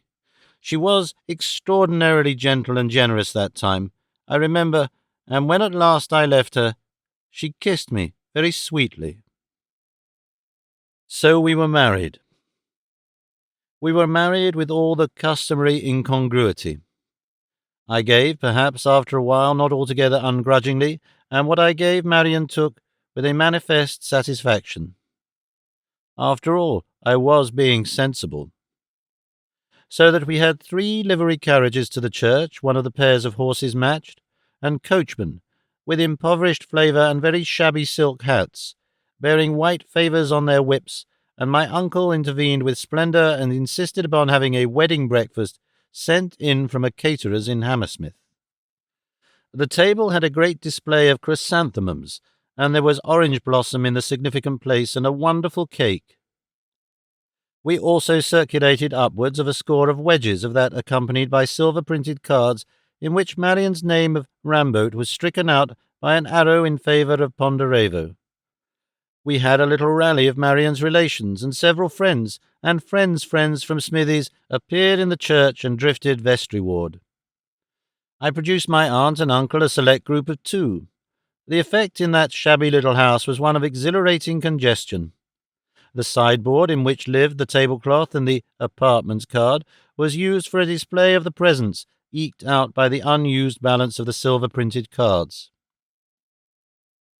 Marian wore the white raiment of a bride, white silk and satin that did not suit her, that made her seem large and strange to me. She obtruded bows and unfamiliar contours. She went through all this strange ritual of an English wedding with a sacramental gravity that I was altogether too young and egotistical to comprehend. It was all extraordinarily central and important to her. It was no more than an offensive, complicated, and disconcerting intrusion of a world I was already beginning to criticize very bitterly to me. What was all this fuss for? The mere indecent advertisement that I had been passionately in love with Marian? I think, however, that Marian was only very remotely aware of my smouldering exasperation at having in the end behaved nicely. I had played up to the extent of dressing my part. I had an admirably cut frock-coat, a new silk hat, trousers as light as I could endure them, lighter in fact, a white waistcoat, night-tie, light gloves. Marian, seeing me despondent, had the unusual enterprise to whisper to me that I looked lovely. I knew too well I didn't look myself. I looked like a special-coloured supplement to menswear or the tailor and cutter, full dress for ceremonial occasions. I had even the disconcerting sensations of an unfamiliar collar. I felt lost in a strange body, and when I glanced down myself for reassurance, the straight white abdomen, the alien legs confirmed that impression. My uncle was my best man and looked like a banker, a little banker, in flower. He wore a white rose in his buttonhole. He wasn't, I think, particularly talkative. At least I recall very little from him. "George," he said once or twice, "this is a great occasion for you, a very great occasion." He spoke a little doubtfully. You see, I had told him nothing about Marian until about a week before the wedding. Both he and my aunt had been taken altogether by surprise. They couldn't, as people say, make it out. My aunt was intensely interested, much more than my uncle. It was then, I think, for the first time that I really saw that she cared for me. She got me alone, I remember, after I had made my announcement. "Now, George," she said, "tell me everything about her. Why didn't you tell me, at least, before?" I was surprised to find out how difficult it was to tell her about Marian. I perplexed her. Then she is beautiful? She asked at last. I don't know what you'll think of her, I parried. I think, yes, I think she might be the most beautiful person in the world. And isn't she, to you? Of course, I said, nodding my head. Yes, she is. And while I don't remember anything my uncle said or did at the wedding, I do remember very distinctly certain little things, scrutiny, solicitude, a curious, rare flash of intimacy in my aunt's eyes. It dawned on me that I wasn't hiding anything from her at all. She was dressed very smartly, wearing a big plumed hat that made her neck seem longer and slenderer than ever, and when she walked up the aisle with that rolling stride of hers and her eye all on Marian, perplexed into self-forgetfulness, it wasn't somehow funny. She was, I do believe, giving my marriage more thought than I had done. She was concerned beyond measure at my black rage and Marian's blindness. She was looking with eyes that knew what loving is, for love. In the vestry she turned away as we signed, and I verily believe she was crying, though to this day I can't say why she should have cried, and she was near crying too when she squeezed my hand at parting, and she never said a word or looked at me, but just squeezed my hand. If I had not been so grim in spirit, I think I should have found much of my wedding amusing. I remember a lot of ridiculous detail that still declines to be funny in my memory. The officiating clergyman had a cold and turned his N's to D's, and he made the most mechanical compliment conceivable about the bride's age when the register was signed. Every bride he had ever married had had it, one knew. And two middle-aged spinsters, cousins of Marian's and dressmakers at Barking, stand out. They wore marvellously bright and gay blouses and dim old skirts, and had an immense respect for Mr. Ramboat. They threw rice, they brought a whole bag with them, and gave handfuls away to unknown little boys at the church door, and so created a Lilliputian riot, and one had meant to throw a slipper. It was a very warm, old silk slipper, I know, because she dropped it out of a pocket in the aisle. There was a sort of jumble in the aisle, and I picked it up for her. I don't think she actually threw it, for as we drove away from the church I saw her in a dreadful and it seemed to me hopeless struggle with her pocket. And afterwards my eye caught the missile of good fortune lying, it or its fellows, most obviously mislaid, behind the umbrella stand in the hall. The whole business was much more absurd, more incoherent, more human than I had anticipated, but I was far too young and serious to let the latter quality atone for its shortcomings. I am so remote from this phase of my youth that I can look back at it all as dispassionately as one looks at a picture, at some wonderful, perfect sort of picture that is inexhaustible, but at the same time these things filled me with unspeakable resentment. Now I go round it all, look into its details, generalize about its aspects. I'm interested, for example, to square it with my blades-over theory of the British social scheme. Under stress of tradition, we were all of us trying in the fermenting chaos of London to carry out the marriage ceremonies of a blades-over tenant or one of the chubby middling sort of people in some dependent country town. There a marriage is a public function with a public significance.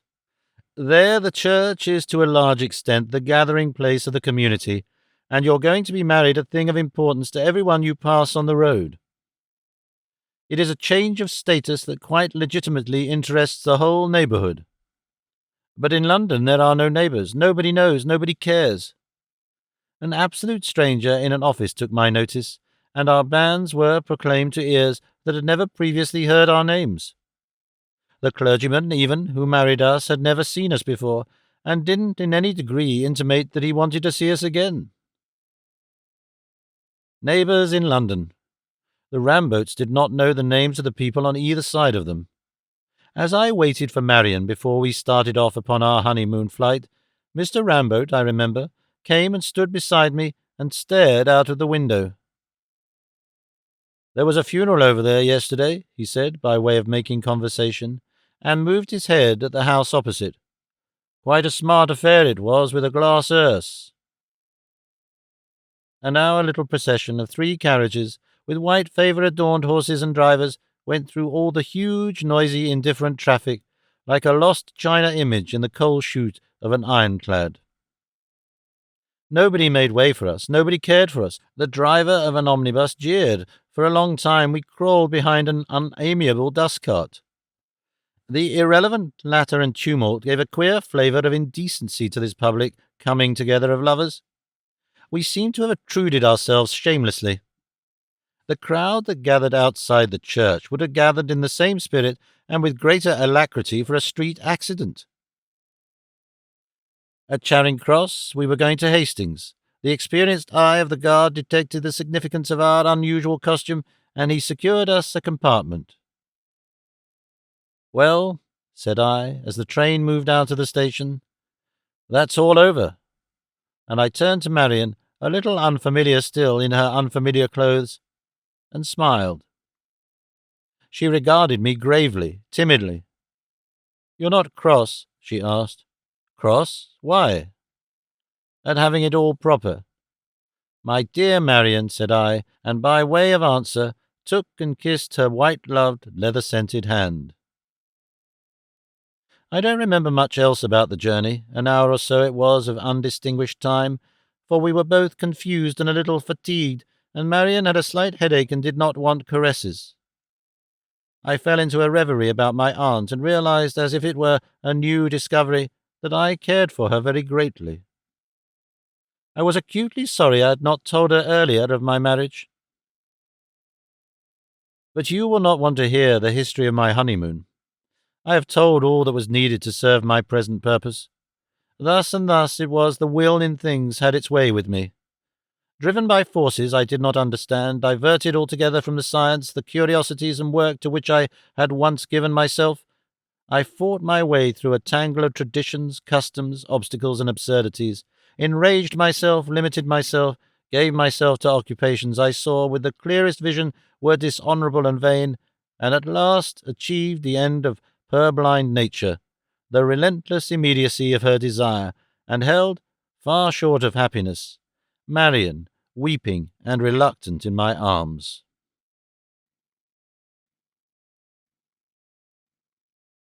5. Who can tell the story of the slow estrangement of two married people, the weakening of first this bond and then of that complex contact? Least of all can one of the two participants. Even now, with an interval of 15 years to clear it up for me, I still find a mass of impressions of Marian as confused, as discordant, as unsystematic and self-contradictory as life. I think of this thing and love her, of that and hate her, of 100 aspects in which I can now see her with an unimpassioned sympathy. As I sit here trying to render some vision of this infinitely confused process, I recall moments of hard and fierce estrangement, moments of clouded intimacy, the passage of transition all forgotten. We talked a little language together whence were friends, and I was Mutney, and she was Ming, and we kept up such an outward show that till the very end Smithy thought our household the most amiable in the world. I cannot tell to the full how Marian thwarted me and failed in that life of intimate emotions which is the kernel of love. That life of intimate emotions is made up of little things. A beautiful face differs from an ugly one by a difference of surfaces and proportions that are sometimes almost infinitesimally small. I find myself setting down little things and little things. None of them do more than demonstrate those essential temperamental discords I have already sought to make clear. Some readers will understand. To others I shall seem no more than an unfeeling brute who couldn't make allowances. It's easy to make allowances now, but to be young and ardent and to make allowances, to see one's married life open before one, the life that seemed in its dawn a glory, a garden of roses, a place of deep, sweet mysteries and heart-throbs and wonderful silences, to see it a vista of tolerations and baby talk, a compromise, the least effectual thing in all one's life. Every love romance I read seemed to mock our dull intercourse. Every poem, every beautiful picture reflected upon the uneventful succession of grey hours we had together. I think our real difference was one of aesthetic sensibility. I do still recall as the worst and most disastrous aspect of all that time her absolute disregard of her own beauty. It is the pettiest thing to record, I know, but she could wear curl papers in my presence. It was her idea to wear out her old clothes, and her failures at home when no one was likely to see her, no one being myself. She allowed me to accumulate a store of ungracious and slovenly memories. All our conceptions of life differed. I remember how we differed about furniture. We spent 3 or 4 days in Tottenham Court Road, and she chose the things she fancied with an inexorable resolution, sweeping aside my suggestions with, "Oh, you want such queer things." She pursued some limited, clearly seen and experienced ideal that excluded all other possibilities. Over every mantel was a mirror that was draped. Our sideboard was wonderfully good and splendid with beveled glass. We had lamps on long metal stalks and cosy corners and plants in grog tubs. Smithy approved it all. There wasn't a place where one could sit and read in the whole house. My books went upon shelves in the dining-room recess, and we had a piano, though Marian's playing was at an elementary level. You know, it was the cruelest luck for Marian that I, with my restlessness, my scepticism, my constantly developing ideas, had insisted on marriage with her. She had no faculty of growth or change. She had taken her mould, she had set in the limited ideas of her peculiar class. She preserved her conception of what was right in drawing-room chairs and in marriage ceremonial and in every relation of life with a simple and luminous honesty and conviction, with an immense unimaginative inflexibility, as a tailor bird builds its nest or a beaver makes its dam. Let me hasten over this history of disappointments and separation. I might tell of waxings and waning of love between us, but the whole was waning. Sometimes she would do things for me, make me a tie or a pair of slippers, and fill me with none the less gratitude because the things were absurd. She ran our home and our one servant with a hard, bright efficiency. She was inordinately proud of house and garden. Always, by her lights, she did her duty by me. Presently, the rapid development of Tono-Bungay began to take me into the provinces, and I would be away sometimes for a week together. This she did not like. It left her dull, she said, but after a time she began to go to Smithy's again and to develop an independence of me. At Smithy's she was now a woman with a position. She had money to spend. She would take Smithy to theatres and out to lunch and talk interminably of the business, and Smithy became a sort of permanent weekender with us. Also, Marian got a spaniel and began to dabble with the minor arts, with poker work and a kodak and hyacinths in glasses. She called once on a neighbour. Her parents left Walham Green, her father severed his connection with the gasworks, and came to live in a small house I took for them near us, and they were much with us. Odd the likenesses of the things that exasperate when the fountains of life are embittered. My father-in-law was perpetually catching me in moody moments and urging me to take to gardening. He irritated me beyond measure. "You think too much," he would say. "If you was to let in a bit with a spade, you might soon have that garden of yours a vision of flowers. That's better than thinking, George." Or, in a torrent of exasperation, "I can't think, George, why you don't get a bit of glass here. This sunny corner could do wonders with a bit of glass." And in the summer-time he never came in without performing a sort of conjuring trick in the hall, and taking cucumbers and tomatoes from unexpected points of his person. "All had a my little bit," he'd say, in exemplary tones. He left a trail of vegetable produce in the most unusual places, on mantel-boards, sideboards, the tops of pictures. Heavens, how the sudden unexpected tomato could annoy me. It did much to widen our estrangement that Marian and my aunt failed to make friends, became, by a sort of instinct, antagonistic. My aunt, to begin with, called rather frequently, for she was really anxious to know Marian. At first she would arrive like a whirlwind and pervade the house with an atmosphere of "Hallo!" She dressed already with that cheerfully extravagant abandon that signalized her accession to fortune, and dressed her best for these visits. She wanted to play the mother to me, I fancy, to tell Marian occult secrets about the way I wore out my boots and how I never could think to put on thicker things in cold weather. But Marian received her with that defensive suspiciousness of the shy person, thinking only of the possible criticism of herself, and my aunt, perceiving this, became nervous and slangy. "She says such queer things," said Marian once, discussing her, "but I suppose it's witty." "Yes," I said, "it is witty. If I said things like she does—" The queerest things my aunt said were nothing to the queer things she didn't say. I remember her in our drawing-room one day, and how she cocked her eye, it's the only expression, at the India rubber plant in Dalton ware pot which Marian had placed on the corner of the piano. She was on the very verge of speech. Then suddenly she caught my expression and shrank up like a cat that has been discovered looking at the milk. Then a wicked impulse took her. "Didn't say an old word, George," she insisted, looking me full in the eye. I smiled.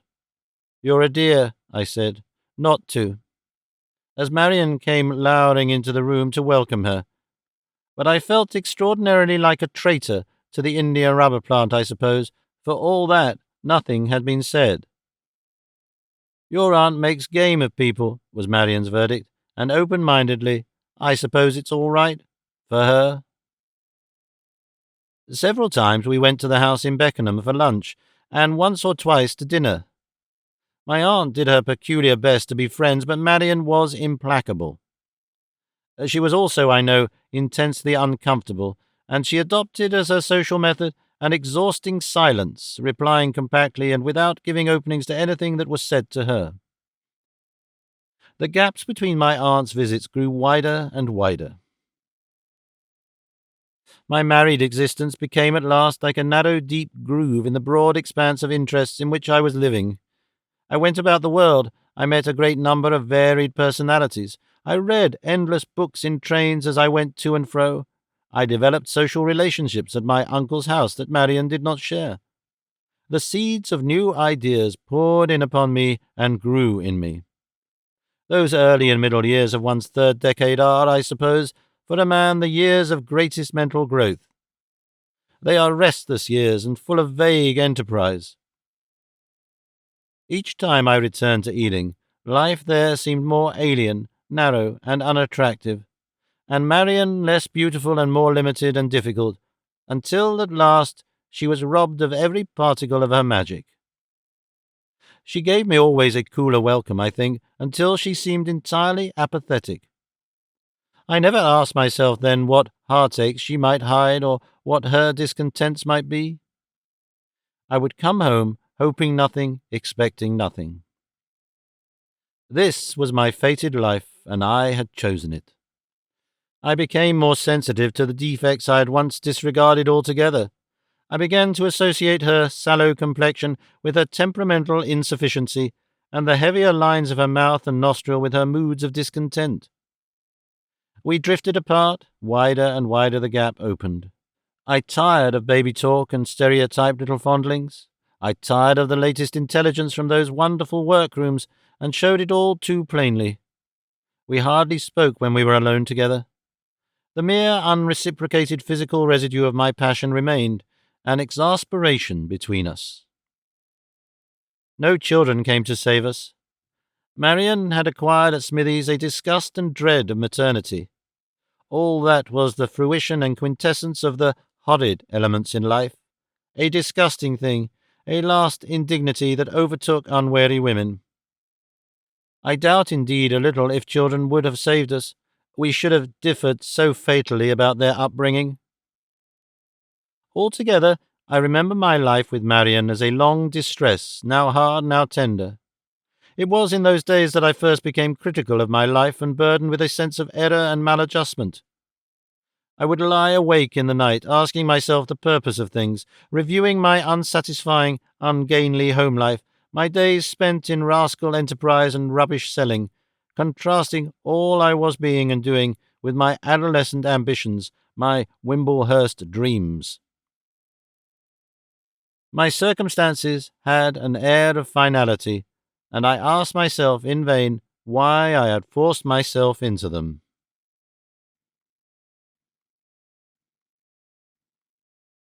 Six. The end of our intolerable situation came suddenly and unexpectedly, but in a way that I suppose was almost inevitable. My alienated affections wandered, and I was unfaithful to Marian. I won't pretend to extenuate the quality of my conduct. I was a young and fairly vigorous male. All my appetite for love had been roused and whetted, and none of it had been satisfied by my love affair and my marriage. I had pursued an elusive gleam of beauty to the disregard of all else, and it had failed me. It had faded when I had hoped it would grow brighter. I despaired of life and was embittered. And things happened as I am telling. I don't draw any moral at all in the matter, and as for social remedies, I leave them to the social reformer. I've got to a time of life when the only theories that interest me are generalizations about realities. To go to our inner office in Raggett Street, I had to walk through a room in which the typists worked. They were the correspondence typists. Our books and invoicing had long since overflowed into the premises we had the luck to secure on either side of us.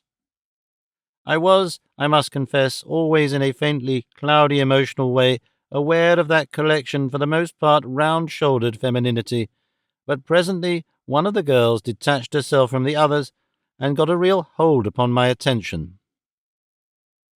I appreciated her at first as a straight little back, a neater back than any of the others, as a softly rounded neck with a smiling necklace of sham pearls, as chestnut hair very neatly done, and as sidelong glance, presently as a quickly turned face that looked for me.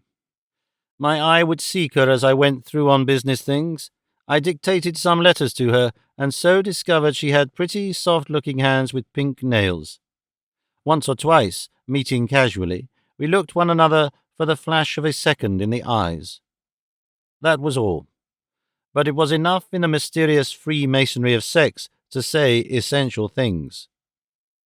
We had a secret between us. One day I came into Raggett Street at lunchtime and she was alone, sitting at her desk. She glanced up as I entered and then became very still, with a downcast face and her hands clenched on the table. I walked right by her to the door of the inner office, stopped, came back and stood over her. We neither of us spoke for quite a perceptible time. I was trembling violently. "Is that one of the new typewriters?" I asked at last for the sake of speaking. She looked up at me without a word, with her face flushed and her eyes alight, and I bent down and kissed her lips. She leant back to put an arm about me, drew my face to her and kissed me again and again. I lifted her and held her in my arms. She gave a little smothered cry to feel herself so held. Never before had I known the quality of passionate kisses. Somebody became audible in the shop outside. We started back from one another with flushed faces and bright and burning eyes. "We can't talk here," I whispered with a confident intimacy. "Where do you go at 5? "Along the embankment to Charing Cross," she answered as intimately. "None of the others go that way." "About 5:30? "Yes, 5:30. The door from the shop opened, and she sat down very quickly. "I'm glad," I said in a commonplace voice, "that these new typewriters are all right."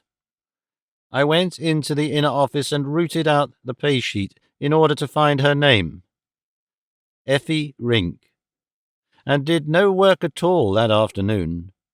I fretted about that dingy little den like a beast in a cage. When presently I went out, Effie was working with an extraordinary appearance of calm, and there was no look for me at all.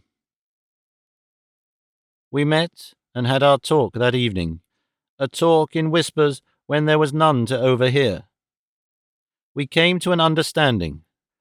It was strangely unlike any dream of romance I had ever entertained.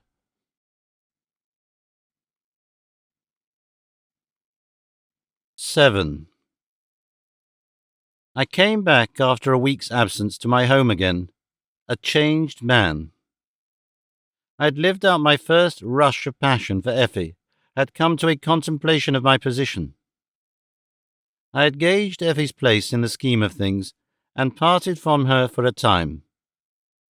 She was back in her place at Raggett Street after a temporary indisposition. I did not feel in any way penitent or ashamed. I know, as I opened the little cast-iron gate that kept Marian's front grader and pampas grass from the wandering dog. Indeed, if anything, I felt as if I had vindicated some right that had been in question. I came back to Marian with no sense of wrongdoing at all, with, indeed, a new friendliness towards her. I don't know how it may be proper to feel on such occasions. That is how I felt. I followed her in our drawing-room, standing beside the tall lampstand that half filled the bay as though she had just turned from watching for me at the window. There was something in her pale face that arrested me. She looked as if she had not been sleeping. She did not come forward to greet me. "You've come home," she said, "as I wrote to you." She stood very still, a dusky figure against the bright window. "Where have you been?" she asked. "East Coast," I said easily. She paused for a moment. "I know," she said. I stared at her. It was the most amazing moment in any life. "By Jove," I said at last.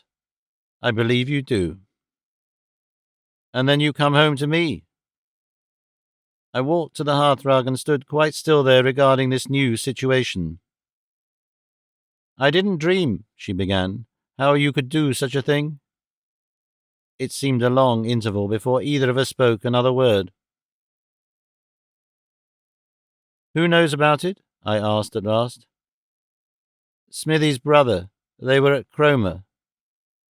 "Confound Cromer. Yes." "How could you bring yourself?" I felt a spasm of petulant annoyance at this unexpected catastrophe. "I should like to wring Smithy's brother's neck," I said. Marian spoke in dry, broken fragments of sentences. I'd always thought that anyhow you couldn't deceive me. I suppose all men are horrid. About this.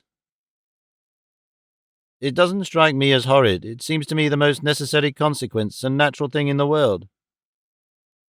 I became aware of someone moving about in the passage, and went and shut the door of the room. Then I walked back to the hearthrug and turned. "It's rough on you," I said, "but I didn't mean you to know. You've never cared for me. I had the devil of a time. Why should you mind?" She sat down in a draped armchair. "I have cared for you," she said. I shrugged my shoulders. "I suppose," she said, "she cares for you." I had no answer. "Where is she now?"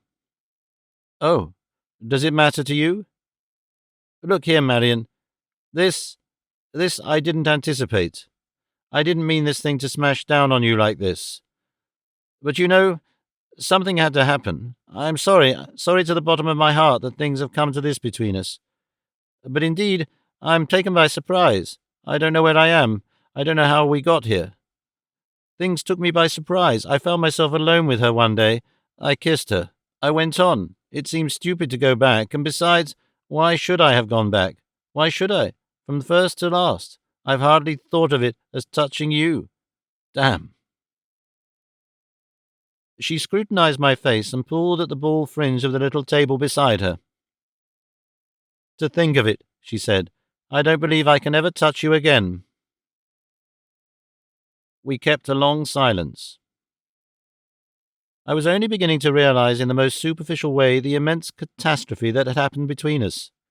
Enormous issues had rushed upon us. I felt unprepared and altogether inadequate. I was unreasonably angry. There came a rush of stupid expressions to my mind that my rising sense of the supreme importance of the moment saved me from saying. The gap of silence widened until it threatened to become the vast, memorable margin of some one among 1,000 trivial possibilities of speech that would vex our relations forever. Our little general servant tapped at the door. Marian always liked the servant to tap, and appeared. "Tea, ma'am?" she said, and vanished, leaving the door open.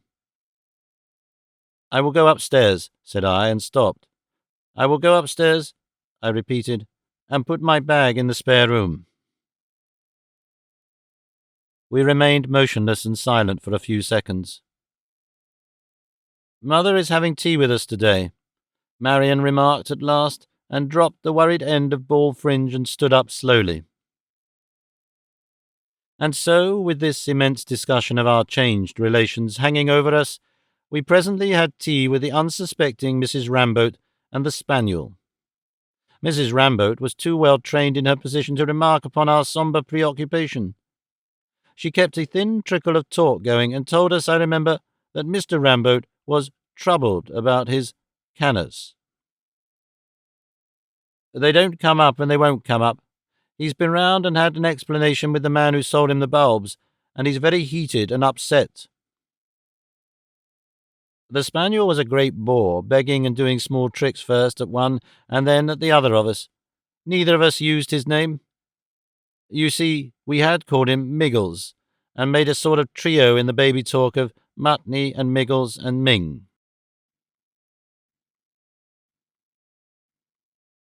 8. Then presently we resumed our monstrous, momentous dialogue. I can't now make out how long that dialogue went on. It spread itself, I know, in heavy fragments over either 3 days or 4. I remember myself grouped with Marian, talking sitting on our bed in her room, talking standing in our dining room, saving this thing or that. Twice we went for long walks, and we had a long evening alone together, with jaded nerves and hearts that fluctuated between a hard and dreary recognition of facts and, on my part at least, a strange, unwanted tenderness, because in some extraordinary way this crisis had destroyed our mutual apathy and made us feel one another again. It was a dialogue that had discrepant parts that fell into lumps of talk that failed to join on to their predecessors, that began again at a different level, higher or lower, that assumed new aspects in the intervals and assimilated new considerations. We discussed the fact that we two were no longer lovers. Never before had we faced that.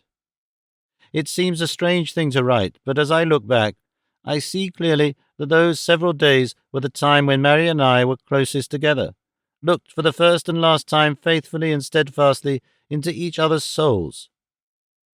For those days only, there were no pretences. I made no concessions to her nor she to me. We concealed nothing, exaggerated nothing. We had done with pretending. We had it out plainly and soberly with each other. Mood followed mood and got its stark expression. Of course, there was quarrelling between us, bitter quarrelling, and we said things to one another, long pent-up things that bruised and crushed and cut. But over it all in my memory now is an effect of deliberate confrontation, and the figure of Marian stands up, pale, melancholy, tear-stained, injured, implacable, and dignified. "You love her?" she asked once, and jerked that doubt into my mind. I struggled with tangled ideas and emotions. "I don't know what love is. It's all sorts of things. It's made of a dozen strands twisted in 1,000 ways." "But you want her? You want her now, when you think of her?" "Yes," I reflected, "I want her. Right enough. And me? Where do I come in?" "I suppose you come in here." "Well, but what are you going to do?" "Do?"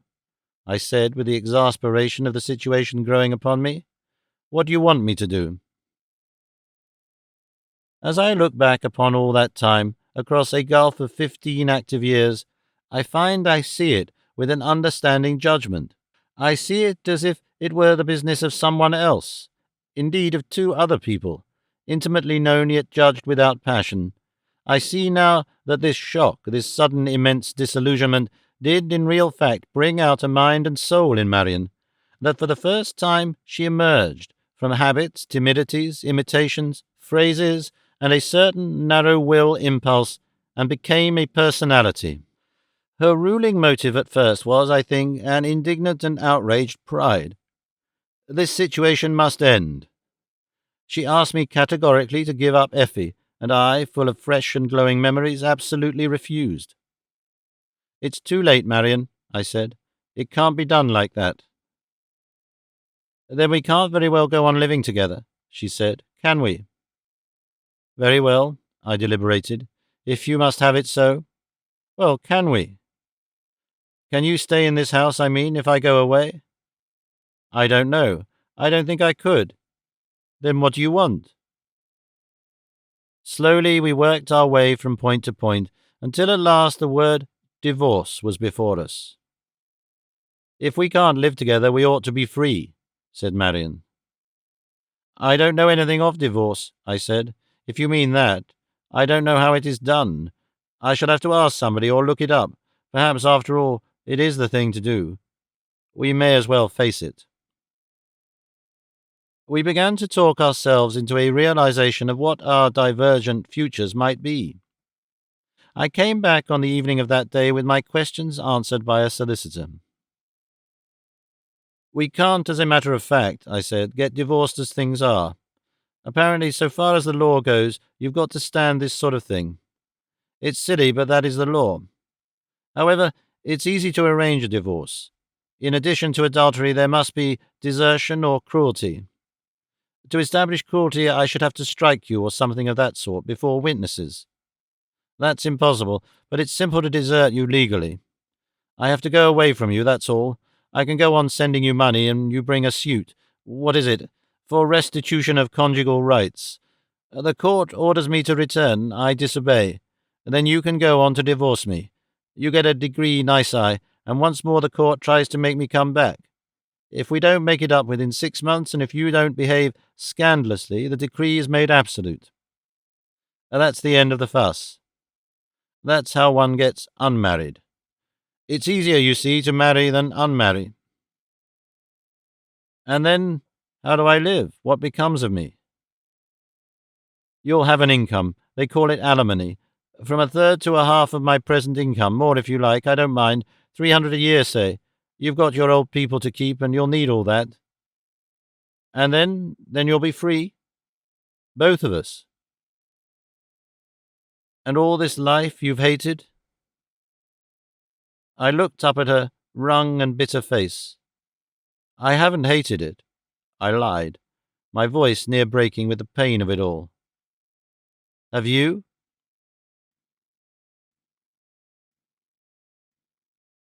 "9. The perplexing thing about life is the irresolvable complexity of reality, of things and relations alike. Nothing is simple. Every wrong done has a certain justice in it, and every good deed has dregs of evil. As for us, young still, and still without self-knowledge, resounded 100 discordant notes in the harsh angle of that shock. We were furiously angry with each other, tender with each other, callously selfish, generously self-sacrificing. I remember Marian saying innumerable detached things that didn't hang together one with another, that contradicted one another, that were, nevertheless, all in their places profoundly true and sincere. I see them now as so many vain experiments in her effort to apprehend the crumpled confusions of our complex moral landslide. Some I found irritating beyond measure. I answered her, sometimes quite abominably. Of course, she would say again and again, "My life has been a failure." "I besieged you for 3 years," I would retort, "asking it not to be. You've done as you pleased. If I've turned away at last—" Or again she would revive all the stresses before our marriage. "How you must hate me. I made you wait. Well, now, I suppose you have your revenge." "Revenge?" I echoed. Then she would try over the aspects of our new separated lives. "I ought to earn my own living," she would insist. I want to be quite independent. I've always hated London. Perhaps I shall try a poultry farm and bees. You won't mind at first my being a burden. Afterwards, we've settled all that, I said. I suppose you will hate me anyhow. There were times when she seemed to regard our separation with absolute complacency, when she would plan all sorts of freedoms and characteristic interests. I shall go out a lot with Smithy, she said. And once she said an ugly thing that I did indeed hate her for, that I cannot even now quite forgive her. Your aunt will rejoice at all this. She never cared for me. Into my memory of these pains and stresses comes the figure of Smithy, full charged with emotion, so breathless in the presence of the horrid villain of the piece that she could make no articulate sounds.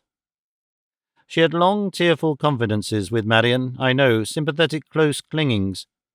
There were moments when only absolute speechlessness prevented her giving me a stupendous talking to. I could see it in her eye. The wrong things she would have said, and I recalled, too, Mrs. Ramboat's slow awakening to something in the air, the growing expression of solicitude in her eye. Only her well-trained fear of Marian kept her from speech. And at last, through all this welter, like a thing fated and altogether beyond our control, parting came to Marian and me. I hardened my heart, or I could not have gone.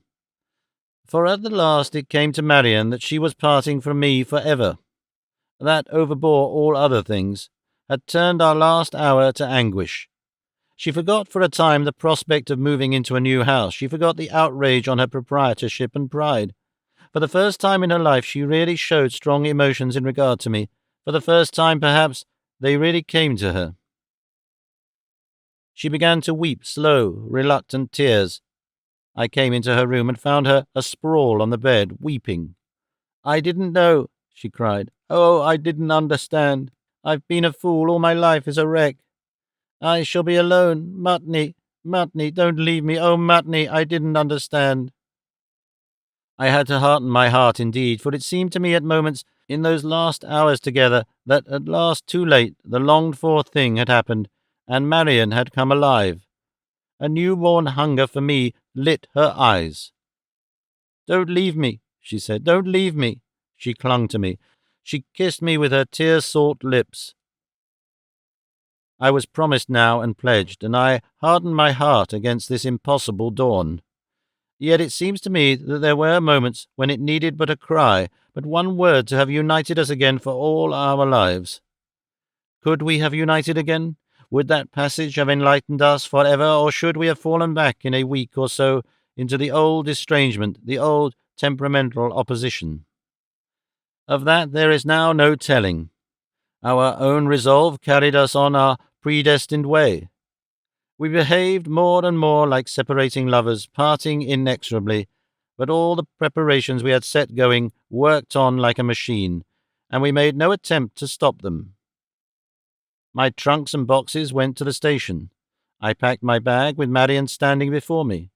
We were like children who had hurt each other horribly in sheer stupidity, who didn't know now how to remedy it. We belonged to each other immensely, immensely. The cab came to the little iron gate. "Goodbye," I said. "Goodbye." For a moment we held one another in each other's arms and kissed, incredibly without malice. We heard our little servant in the passage going to open the door. For the last time we pressed ourselves to one another.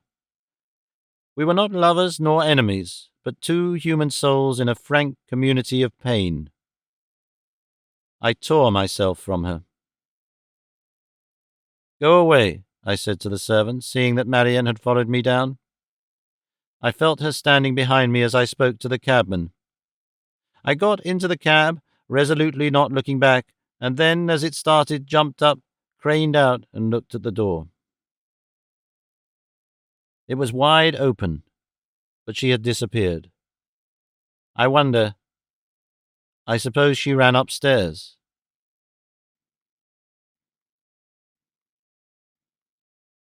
10. So I parted from Marian at an extremity of perturbation and regret, and went, as I had promised and arranged, to Effie, who was waiting for me in apartments near Orpington.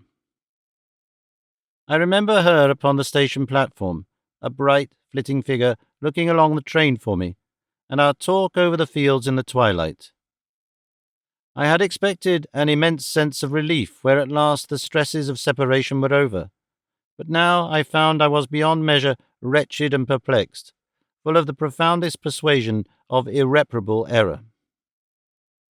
The dusk and sombre Marian were so alike. Her sorrow seemed to be all about me. I had to hold myself to my own plans, to remember that I must keep faith with Effie, who had made no terms, exacted no guarantees, but had flung herself into my hands. We went across the evening fields in silence, towards a sky of deepening gold and purple, and Effie was close beside me always, very close, glancing up ever and again at my face. Certainly she knew I grieved for Marian, that ours was no joyful reunion. But she showed no resentment and no jealousy. Extraordinarily, she did not compete against Marian. Never once in all our time together did she say an adverse word of Marian. She set herself presently to dispel the shadow that brooded over me with the same instinctive skill that some women will show with the trouble of a child. She made herself my glad and pretty slave and handmaid. She forced me at last to rejoice in her. Yet, at the back of it all, Marian remained, stupid and tearful and infinitely distressful, so that I was almost intolerably unhappy for her and the dead body of my married love. It is all, as I tell it now, unaccountable to me. I go back into these remote parts, these rarely visited uplands and lonely tears of memory, and it seems to me still a strange country. I had thought I might be going to some sensuous paradise with Effie, but desire which fills the universe before its satisfaction vanishes utterly like the going of daylight with achievement. All the facts and forms of life remain darkling and cold. It was an upland of melancholy questionings, a region from which I saw all the world at new angles and in new aspects. I had outflanked passion and romance. I had come into a condition of vast perplexities. For the first time in my life, at least so it seems to me now in this retrospect, I looked at my existence as a whole. Since this was nothing, what was I doing? What was I for? I was going to and fro about Tono-Bungay, the business I had taken up to secure Marian, and which held me now in spite of our intimate separation, and snatching odd weekends and nights for Orpington, and all the while I struggled with these obstinate interrogations. I used to fall into musing in the trains. I became even a little inaccurate and forgetful about business things. I have the clearest memory of myself sitting thoughtful in the evening sunlight on a grassy hillside that looked towards Sevenoaks and commanded a wide sweep of country, and that I was thinking out my destiny. I could almost write my thought down now, I believe, as they came to me that afternoon.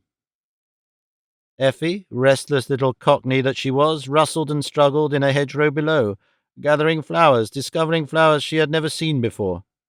I had, I remember, a letter from Marian in my pocket. I had even made some tentatives for return, for a reconciliation. Heaven knows now how I had put it, but her cold, ill-written letter repelled me. I perceived I could never face that old inconclusive dullness of life again, that stagnant disappointment. That, anyhow, wasn't possible. But what was possible? I could see no way of honour or fine living before me at all. What am I to do with life? That was the question that besieged me. I wondered if all that world was even as I, urged to this by one motive and to that by another, creatures of chance and impulse and unmeaning traditions.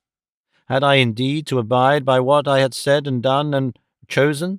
Was there nothing for me in honour but to provide for Effie, go back penitent to Marian and keep to my trade in rubbish, or find some fresh one, and so work out the residue of my days? I didn't accept that for a moment. But what else was I to do? I wondered if my case was the case of many men, whether in former ages too men had been so guideless, so uncharted, so haphazard in their journey into life.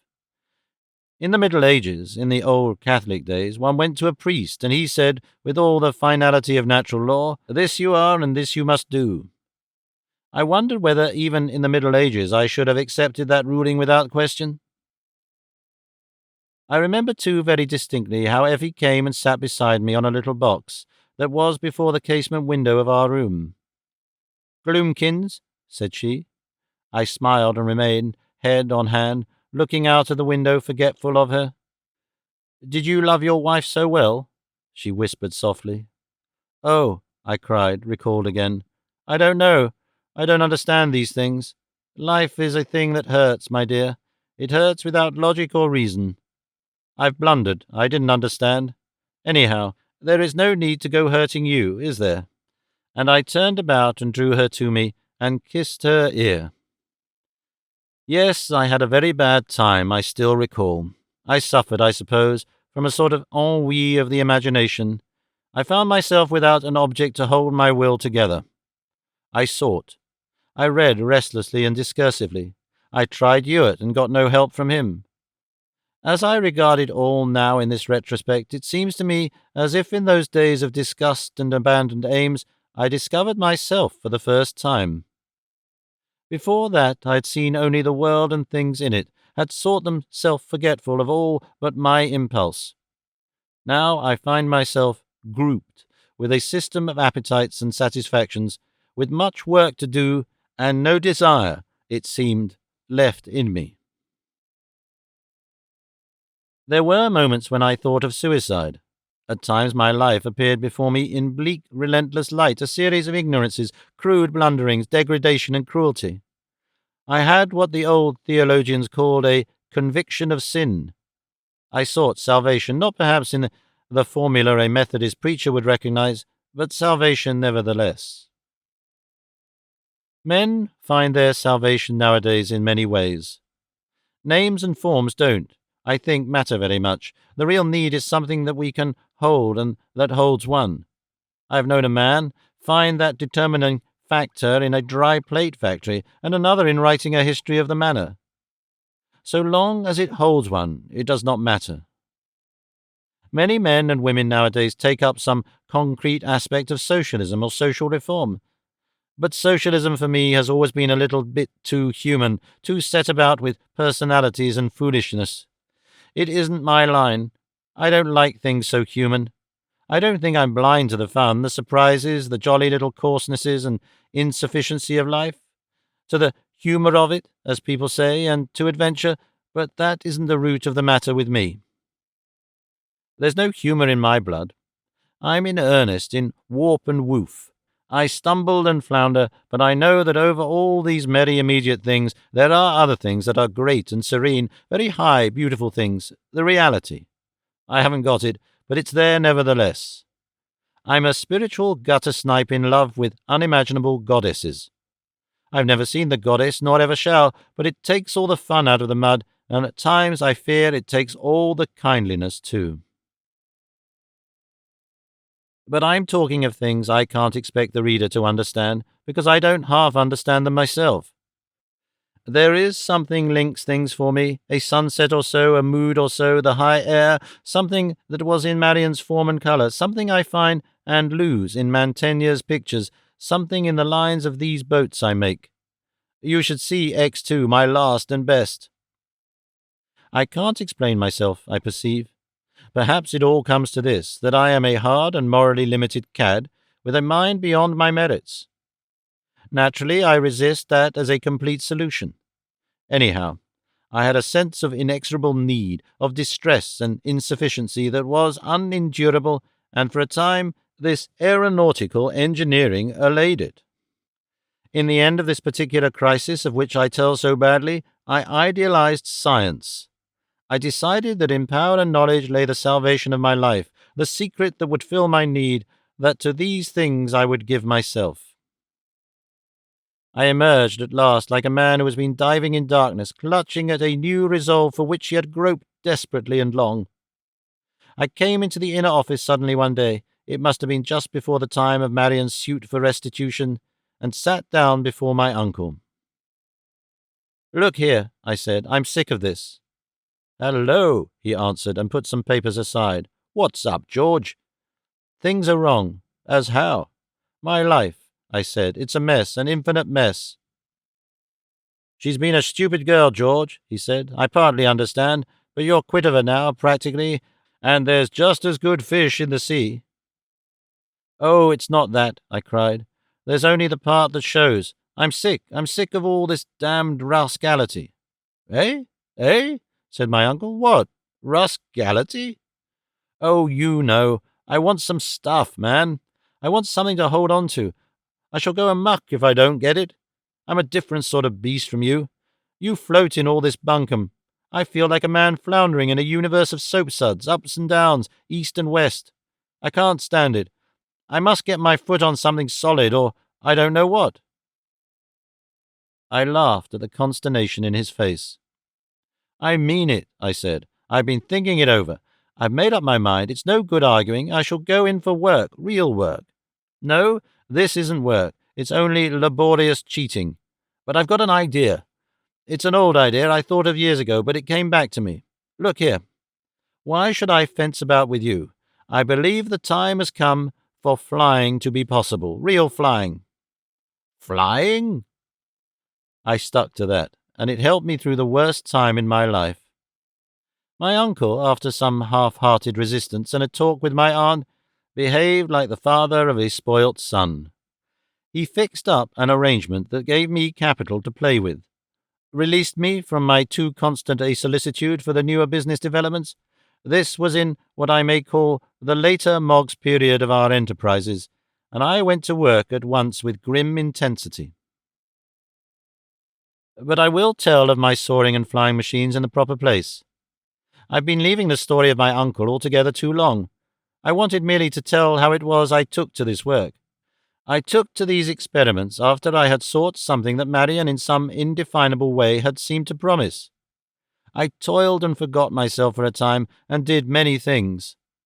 Science, too, has been something of an irresponsive mistress since, though I've served her better than I served Marian. But at the time, science, with her order, her inhuman distance, yet steely certainties, saved me from despair. Well, I have still to fly, but incidentally I have invented the lightest engines in the world. I'm trying to tell of all the things that happened to me. It's hard enough simply to put it down in the remotest degree right. But this is a novel, not a treatise. I don't imagine that I am coming presently to any sort of solution of my difficulties. Here, among my drawings and hammerings, now I still question unanswering problems. All my life has been at bottom seeking, disbelieving always, dissatisfied always with the thing seen and the thing believed, seeking something in toil, in force, in danger, something whose name and nature I do not clearly understand, something beautiful, worshipful, enduring, mine profoundly and fundamentally, and the utter redemption of myself. I don't know. All I can tell is that it is something I have ever failed to find.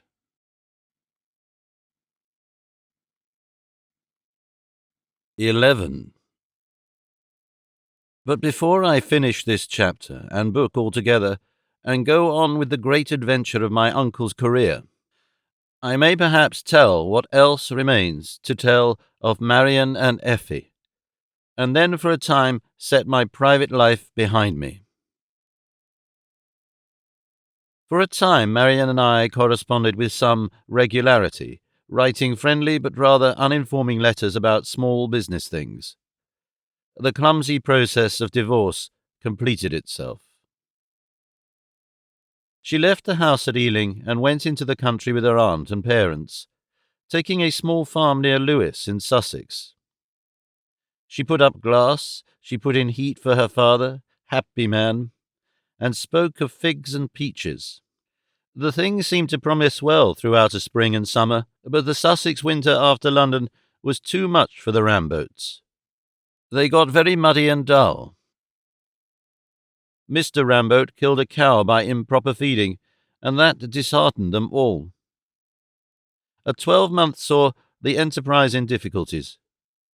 I had to help her out of this, And then they returned to London, and she went into partnership with Smithy at Streatham and ran a business that was intimated on the firm's stationery as Robes. The parents and aunt were stowed away in a cottage somewhere. After that, the letters became infrequent. But in one I remember a postscript that had a little stab of our old intimacy. Poor old Miggles is dead. Nearly 8 years slipped by. I grew up. I grew in experience, in capacity, until I was fully a man, but with many new interests, living on a larger scale in a wider world than I could have dreamt of in my Marian days. Her letters became rare and insignificant. At last came a gap of silence that made me curious. For 18 months or more I had nothing more from Marian save her quarterly receipts through the bank. Then I damned at Smithy and wrote a card to Marian. "Dear Marian," I said, "how goes it?" She astonished me tremendously by telling me she had married again. A Mr. Whackhorn, a leading agent in the paper pattern trade. But she still wrote on the Ponderevo and Smith Robes notepaper, from the Ponderevo and Smith address. And that, except for a little difference of opinion about the continuance of alimony, which gave me some passages of anger, and the use of my name by the firm, which also annoyed me, is the end of Marian's history for me, and she vanishes out of this story. I do not know where she is or what she is doing. I do not know whether she is alive or dead. It seems to me utterly grotesque that two people who have stood so close to one another as she and I should be so separated, but so it is between us. Effie, too, I have parted from, though I still see her at times. Between us there was never any intention of marriage nor intimacy of soul. She had a sudden, fierce, hot-blooded passion for me, and I for her, but I was not her first lover nor her last. She was in another world from Marian. She had a queer, delightful nature. I've no memory of ever seeing her sullen or malicious. She was magnificently eupeptic. That, I think, was the central secret of her agreeableness, and, moreover, that she was infinitely kind-hearted. I helped her at last into an opening she coveted, and she amazed me by a sudden display of business capacity. She has now a typewriting bureau in Rifles Inn, and she runs it with a brisk vigour and considerable success, albeit a certain plumpness has overtaken her. And she still loves her kind.